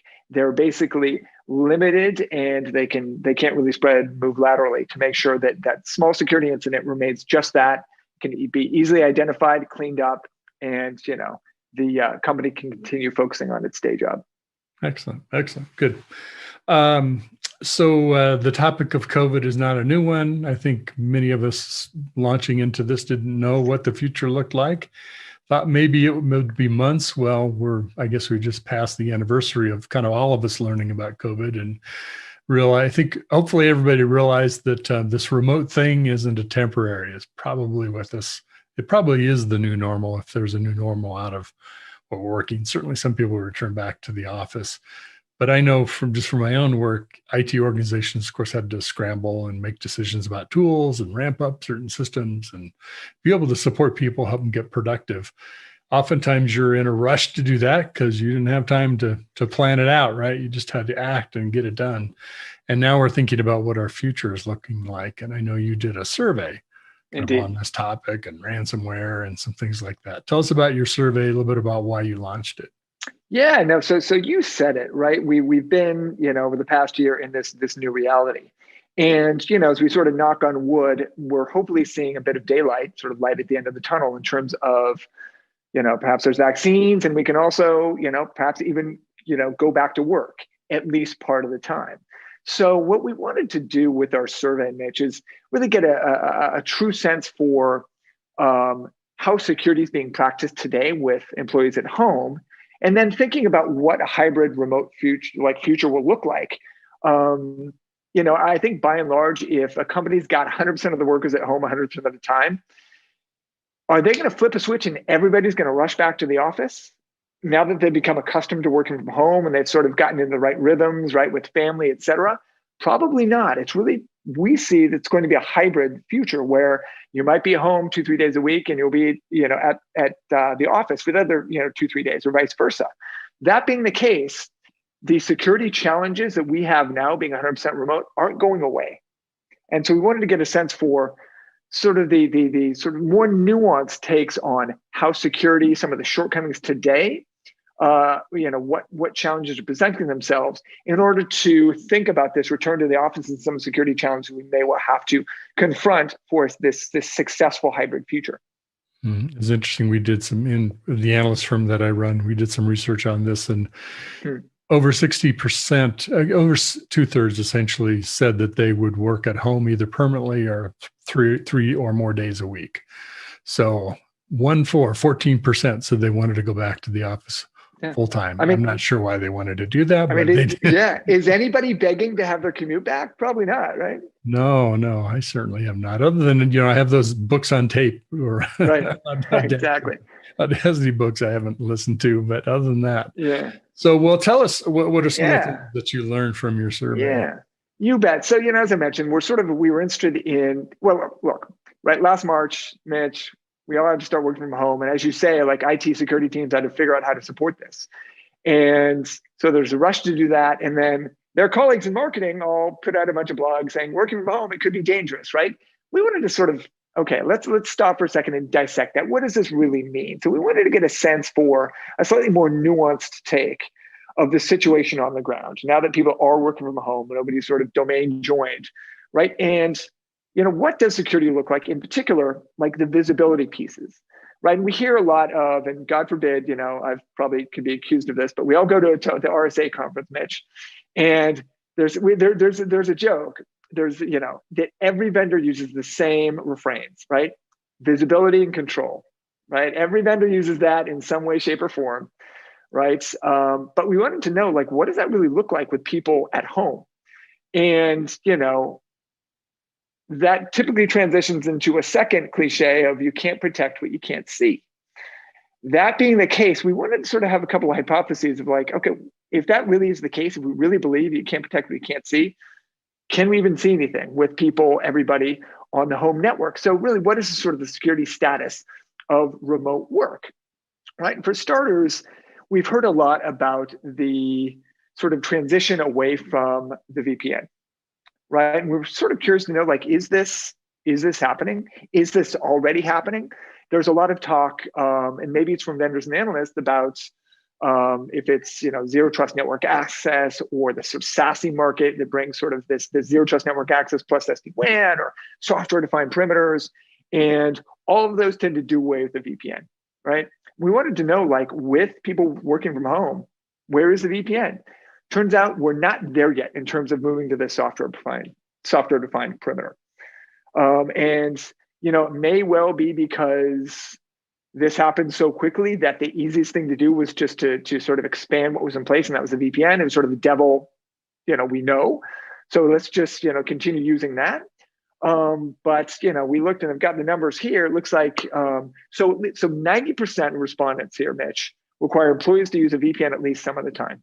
90, right? And taking that a step further, 61% tell us that at least half must use a VPN all the time, right? So 61% require at least half of their employees to be on the VPN at all times to get work done, right? So it's good to see some numbers on that, because reading things, you'd think the VPN was already gone, but and that's why I go back to I'm maligning marketers, but it's maybe looking at myself, but and that's one of the things we wanted to explore, right? Because we hear a lot about, hey, we're transitioning away from the VPN.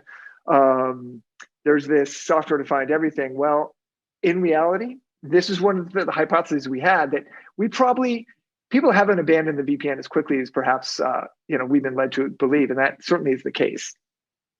Mm-hmm. And you had a decent sample size. You were talking to 344, if I remember right. Yep. Folks and this from is mid to large size. So yeah, that's right. And that's everybody from desktops, sort of endpoint security people, to network infrastructure, to security teams. So it was a good cross section of practitioners. And to date, the VPN is still a thing. Now, something else we were curious about, going back to that visibility and control, I was saying, can't see it, you can't protect it. So what does that mean though? If I'm at home, right, and I'm not at the office, and most organizations, to their credit, have made considerable investment in tools at the office. That is the Wi-Fi, connectivity, right? And you'll understand what's connected. That might be a NAC tool, right, that tells you what's connected at any given time, and that can be IoT devices and those are or maybe even network security visibility tools that look at if it's flow metadata or net flow, and they bring machine learning into things, and you can sort of understand what's happening and what's connecting into hosts, into devices, to get a good lay of the land of security visibility of not only what's connected, but what's connecting into those devices, right? And this has been really good, but if you're not on the campus network, Mitch, what then, right? Which suddenly last March, nobody was. A lot of assumptions that you're in the office or you're inside. If there's an inside to your network, right? Exactly. So, this is sort of another interesting insight or the sort of hypothesis you wanted to explore. What was the true situation with respect to security visibility, right? And so basically everybody's on the VPN, which is fine from home to a large extent, right? But the VPN tended to be the primary visibility tool, right? Not just sort of establishing a secure connection back at the office, but the primary visibility tool. So what does that mean? So you're on the VPN, you hit a head end to the office.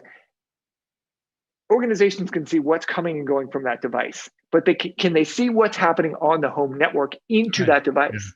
Yeah. It's still just a tunnel to that device. It's exactly right. It's still just a tunnel. They don't really know what's happening around the device, which is all the investments they made in the office. They absolutely can. But when employees are at home, they have no idea what's trying to connect in. And, we've heard stories of, thinking about customers we worked with of, basically like things like the Alexa Fire TV trying to connect into work devices, right? Like, why is that happening, right? And, or sort of, P2P type applications doing port forwarding. Yeah, Xbox, your Xbox, and who knows what can be right. So there's some interesting things. By interesting, I mean questionable things that security or IT may not be enamored with happening on home networks to work issued laptops and devices.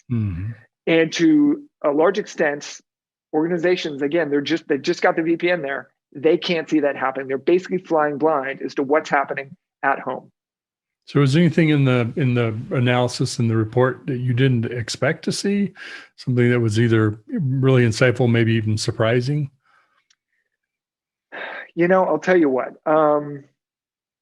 I expected people to acknowledge the fact that the VPN was good for that secure tunnel, but it wasn't great for cohesive, comprehensive visibility. But to a large extent, I think we basically, I'm looking at the numbers here, 45% basically say, hey, we just use the VPN for everything, for visibility too. And I would kind of expect, or I kind of expected, I should say, a bit more awareness around what a VPN's used for and what it's good for. And if you're expecting the same level of visibility you have at the office with all of the other investments you've made, then unfortunately the VPN is great for what it's good for, designed for, but it doesn't have the profound visibility that maybe you've come to expect the office that you don't have at home. So that was something is interesting. Now we did say, fortunately, I don't know if it's fortunate, 14% said we just, with workers at home, we just can't see what's happening. We can't see connections or traffic coming into work devices. Only 14% basically came out and said that, which candidly, the other 45% who said we're limited to visibility, they're in the same boat. Right. So it's basically, you sum it up, it's 59% can't really see what's happening. Right. And now the other interesting thing here is this sort of transitions into threat a little bit, right? Is EDR provides very profound device visibility, right, into attacks, et cetera. And that's the CrowdStrikes of the world, Sentinel-1s. And that is essential, right? Endpoint security, and we still very much firmly believe this, does start with good next-gen AV endpoint security, EDR, right? However, that's really good. It provides profound device visibility. What's happening on a device? You can see processes and even like fileless attacks and the behavior on the device. That doesn't necessarily give you that insight into what's connecting in, right? Sort of that network level sort of visibility that you've come to expect. So a lot of people still, though, they've got EDR, and so they either rely on their VPN or EDR for full sort of device visibility or for full visibility, which again, there's that blind spot into what's connecting in, which is something that at the office they've never dreamed of living without. Yet everybody moves home and they're completely blind to that. Mm-hmm. I thought it was interesting too that I think the message here is, given that we don't think we're going to have everybody returning to the offices going forward, assuming we're not going to be investing in as heavily as some of the infrastructure that we would normally have because of a large number of users, things like firewall, Wi-Fi, network access control, intrusion prevention, router switches, etc.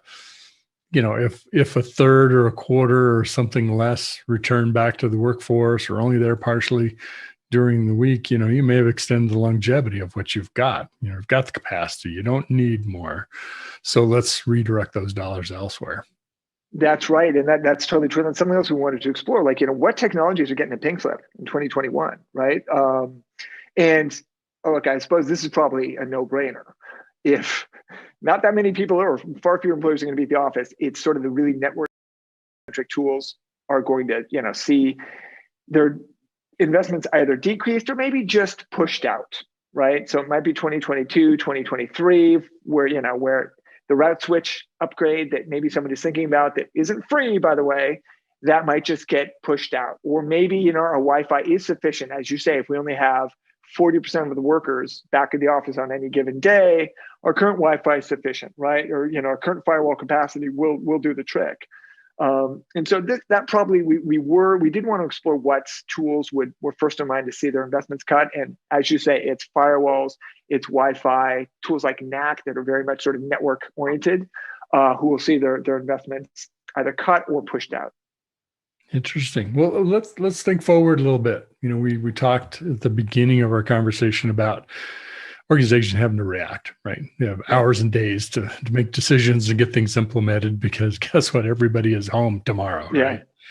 And so you make decisions you need to make. Sometimes you're forced to make. Now I think we're all realizing that this is our future or a hybrid of it. What do you think those things longer term you might step back, or organizations might step back and say, okay, now if this is what the new normal-ish thing looks like, we need to rethink part of our decisions or maybe think more strategically longer term about how we're supporting a workforce that looks like this. What are some of those things? It may not have been in your survey, I don't know. Yeah. But, I'm sure you have some thoughts about that. I'll tell you what, and this is something we've been thinking about, and it seems somewhat tactical, but I feel like it does to a large extent boil down to this in many ways. While not everybody is going to be on the network all the time, they're always going to be on their endpoint. Mm-hmm. This we know. And that, once again, will force organizations to think about, all right, what controls can I reasonably put on endpoints? Because we know that is one, powerful control point that an employee will always use, right? And then they'll have to strike the right balance between that and what can be cloud delivered, right? Mm-hmm. And so they're the very common concerns about endpoints.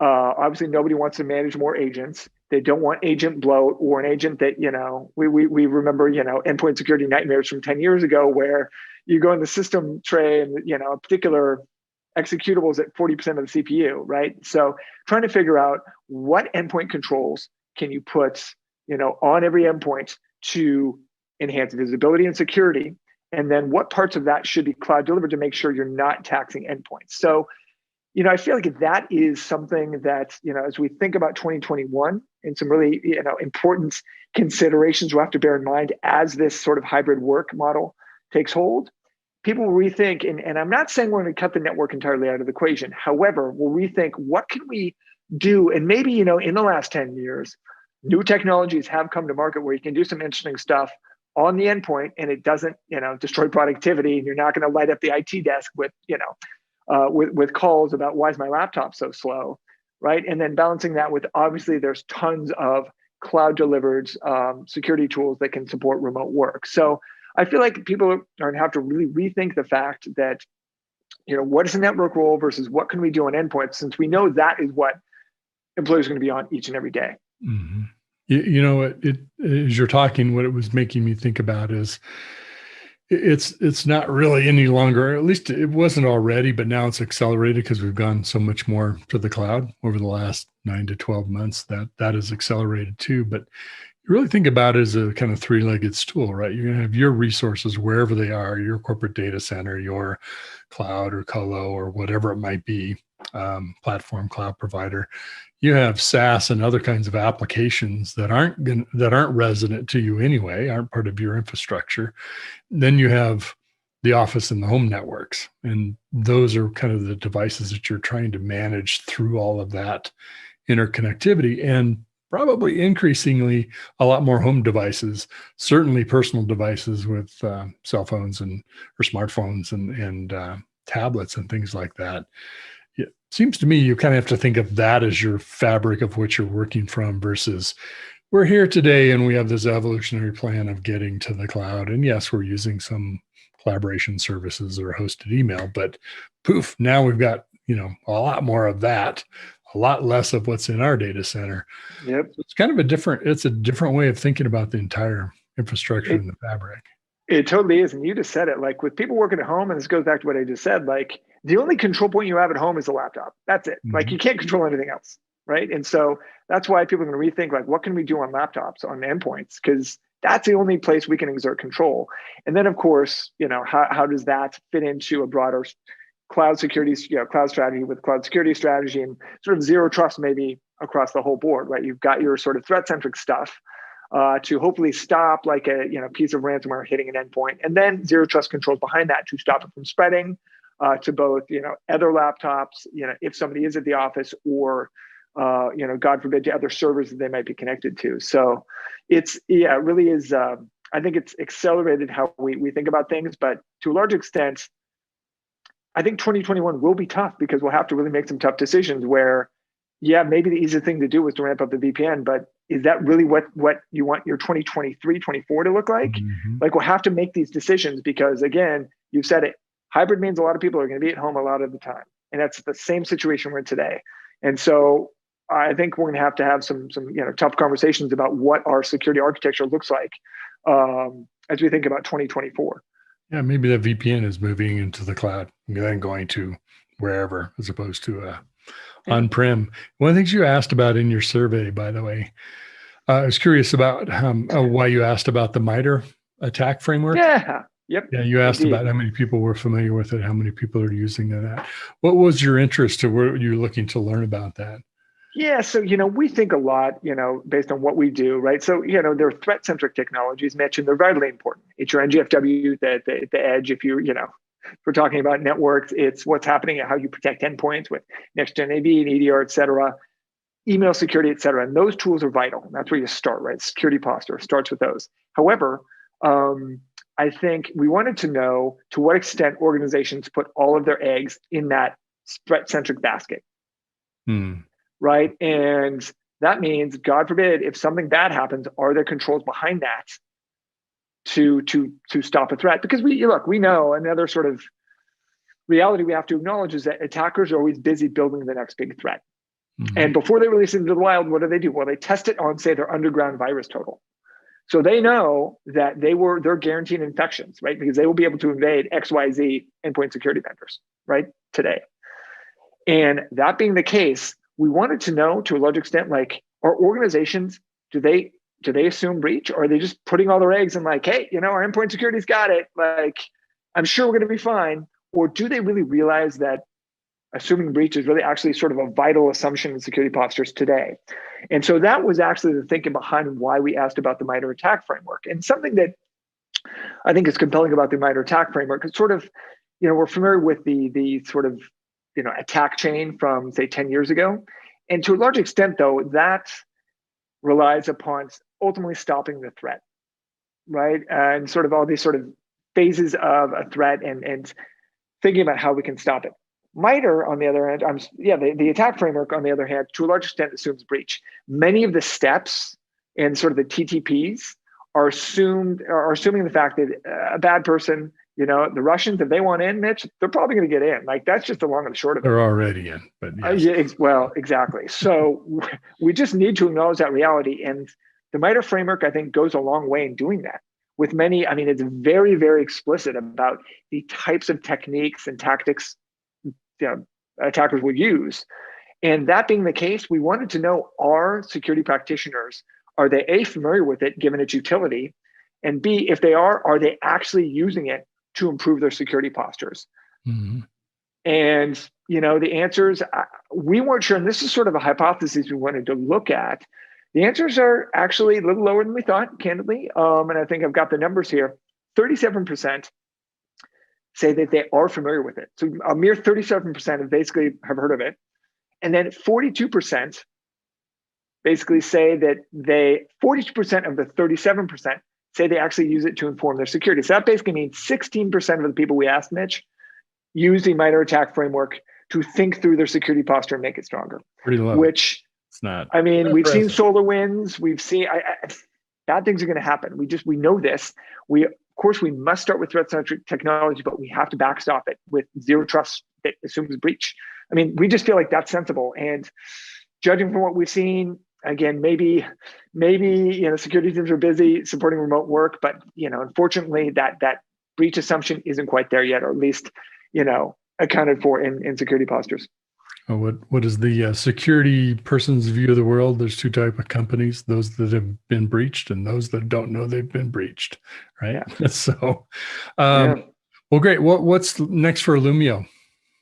Well, we think about the importance of the endpoints, right? And our Illumio Edge product goes a long way in really solving a lot of the sort of remote work challenges, right? As we think about this hybrid future. So, that is actually, something we're thinking a lot about, right? Sort of for starters, the visibility. As a matter of fact, we as we close deals, we've actually heard that there are organizations who are looking at sort of networks-oriented sort of security visibility tools, and they realize just basically where they are today and what the future looks like, that really considering how they can do things on the endpoint in a way that makes sense seems to be the best way forward. So you'll see more thought about how we can help organizations improve their security postures, leveraging areas they can control, like the endpoint, no matter where it is, and making sure visibility and protections follow the user at home, and even, God forbid, back to the office someday. So, I think that's where a lot of our thinking is today. And of course, making sure that, we extend our leadership in zero trust for data centers and clouds. That's something that we've been recognized for the past couple of years, being sort of the undisputed leader in zero trust. So we'll, of course, continue to extend that. Excellent. Very good. Well, thanks for joining us today. Appreciate you sharing your research with everyone. Where can they download the report at? Yeah, so go to our website. You'll see it at illumio.com. There's a banner there, very easy to download. And yeah, we'd love to see you, and happy to discuss further how we can help. Okay, great, Dan. Thanks for joining us today. Thank you, Mitch. Thanks for having me. You bet.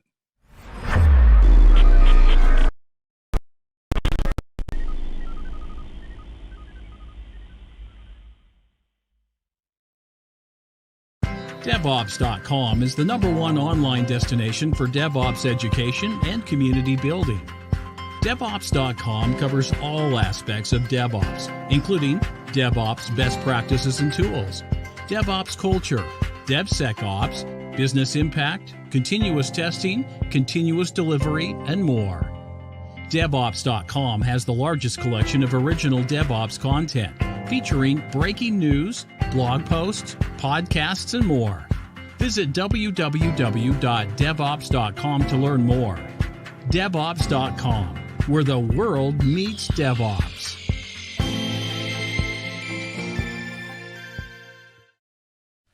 All right. right. Next, we have Mike Vizard, who has a conversation with Kelly Hartman from IBM. She's vice president, or Kelly is vice president for ecosystem and business development at IBM. They talk about why developers should get excited about the free data sets being made available via the Red Hat marketplace. Let's give this conversation a listen.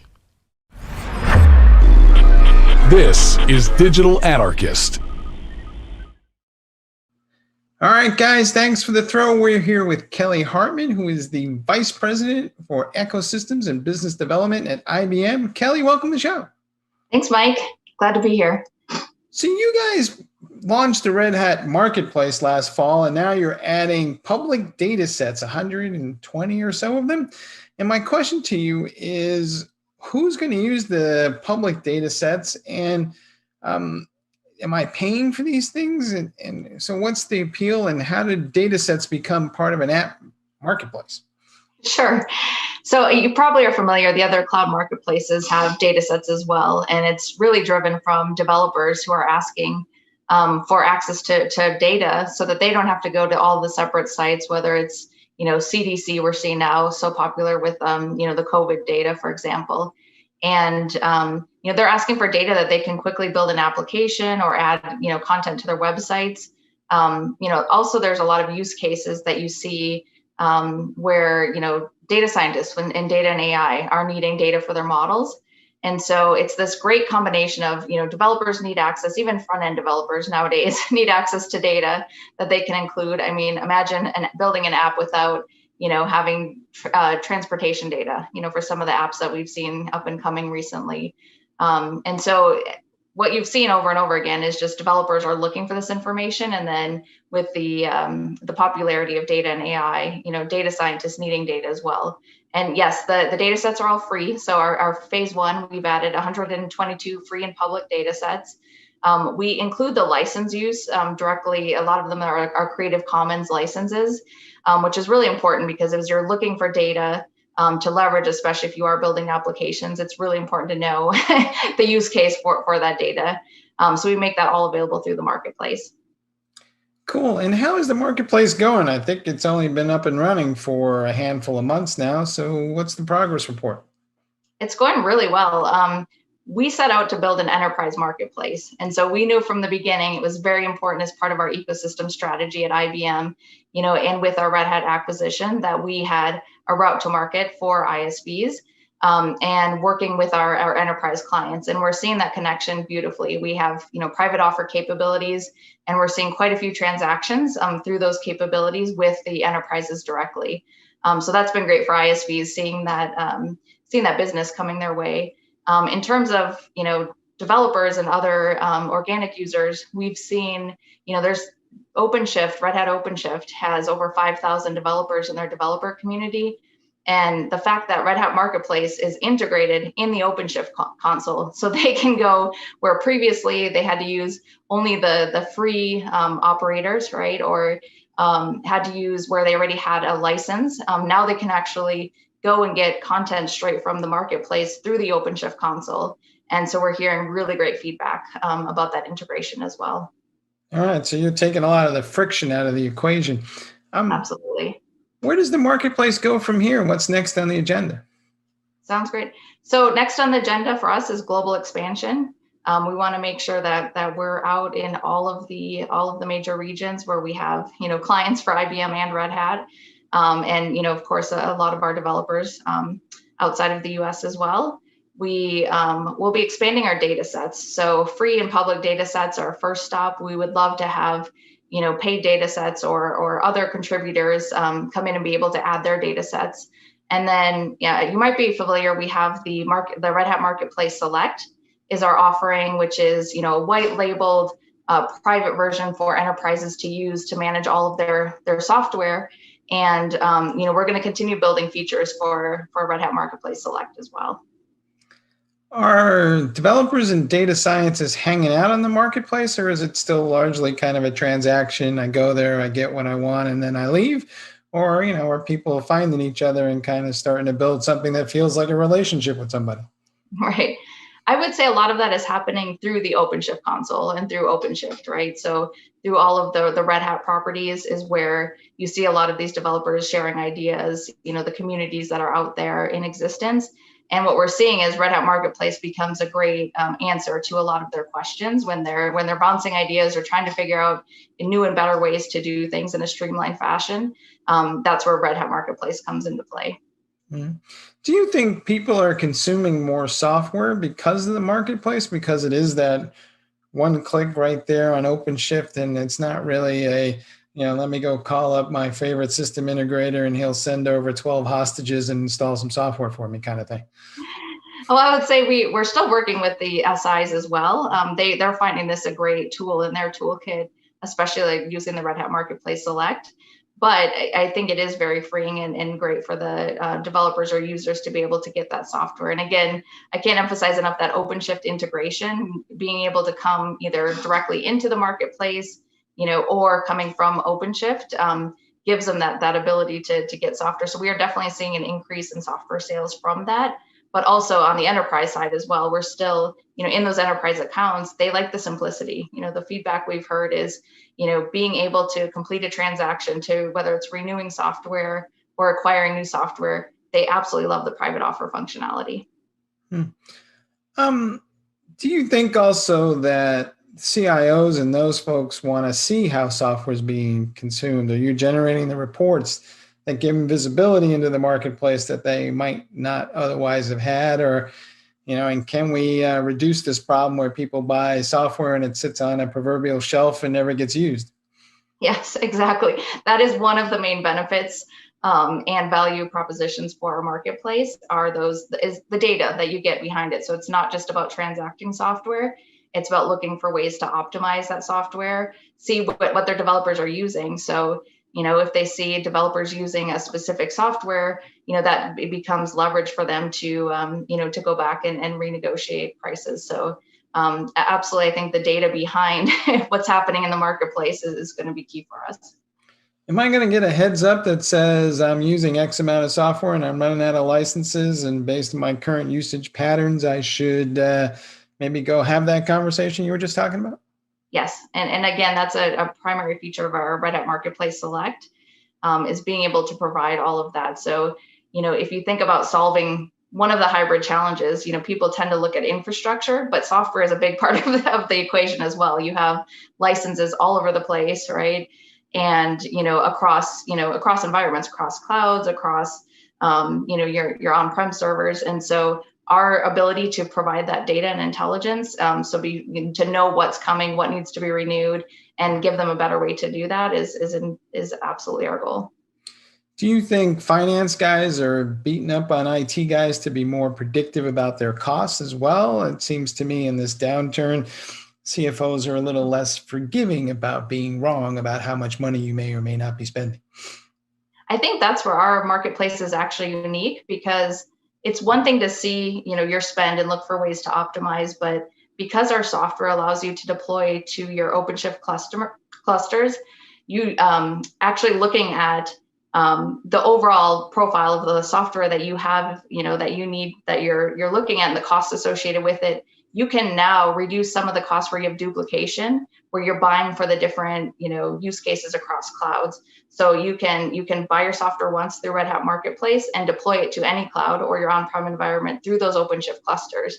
So I think that's a huge value add for Red Hat Marketplace. Is not only can we show them, where there's cost optimization, but they actually have a way to take advantage of that by deploying through OpenShift. All right. Well, Kelly, thanks for taking us through a tour of the marketplace. And with that, we're going to move on and see what else we can find out there in the land of marketplaces and shopping. And it's just like going to the supermarket, right? Just like that, only for Kubernetes applications. So yes, but just like that. Thank you. All right, Kelly, thanks for being on the show. All right, thank you. All right, back to you guys in the studio.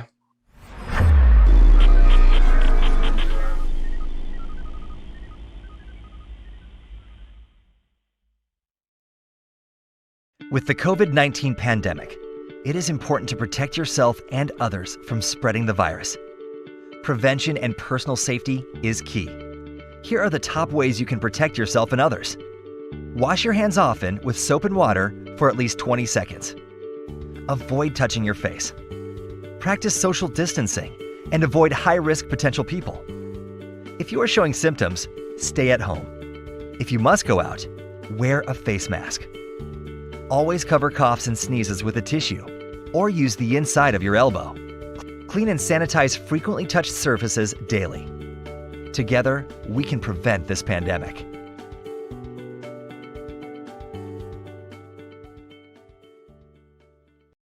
All right, everybody, that wraps up today's episode of the TechStrong TV streaming broadcast. We'll be back tomorrow with a brand new episode for you. Also want to quick remind you that we do have the virtual summit coming up for mainframes. That one is happening this Thursday, February 11th from 9 a.m. to 4 p.m. So please check out the agenda and the speaker lineup at MediaOpsEvents.com. We'll see you tomorrow. Until then, have a great day today, and whatever you do, stay safe.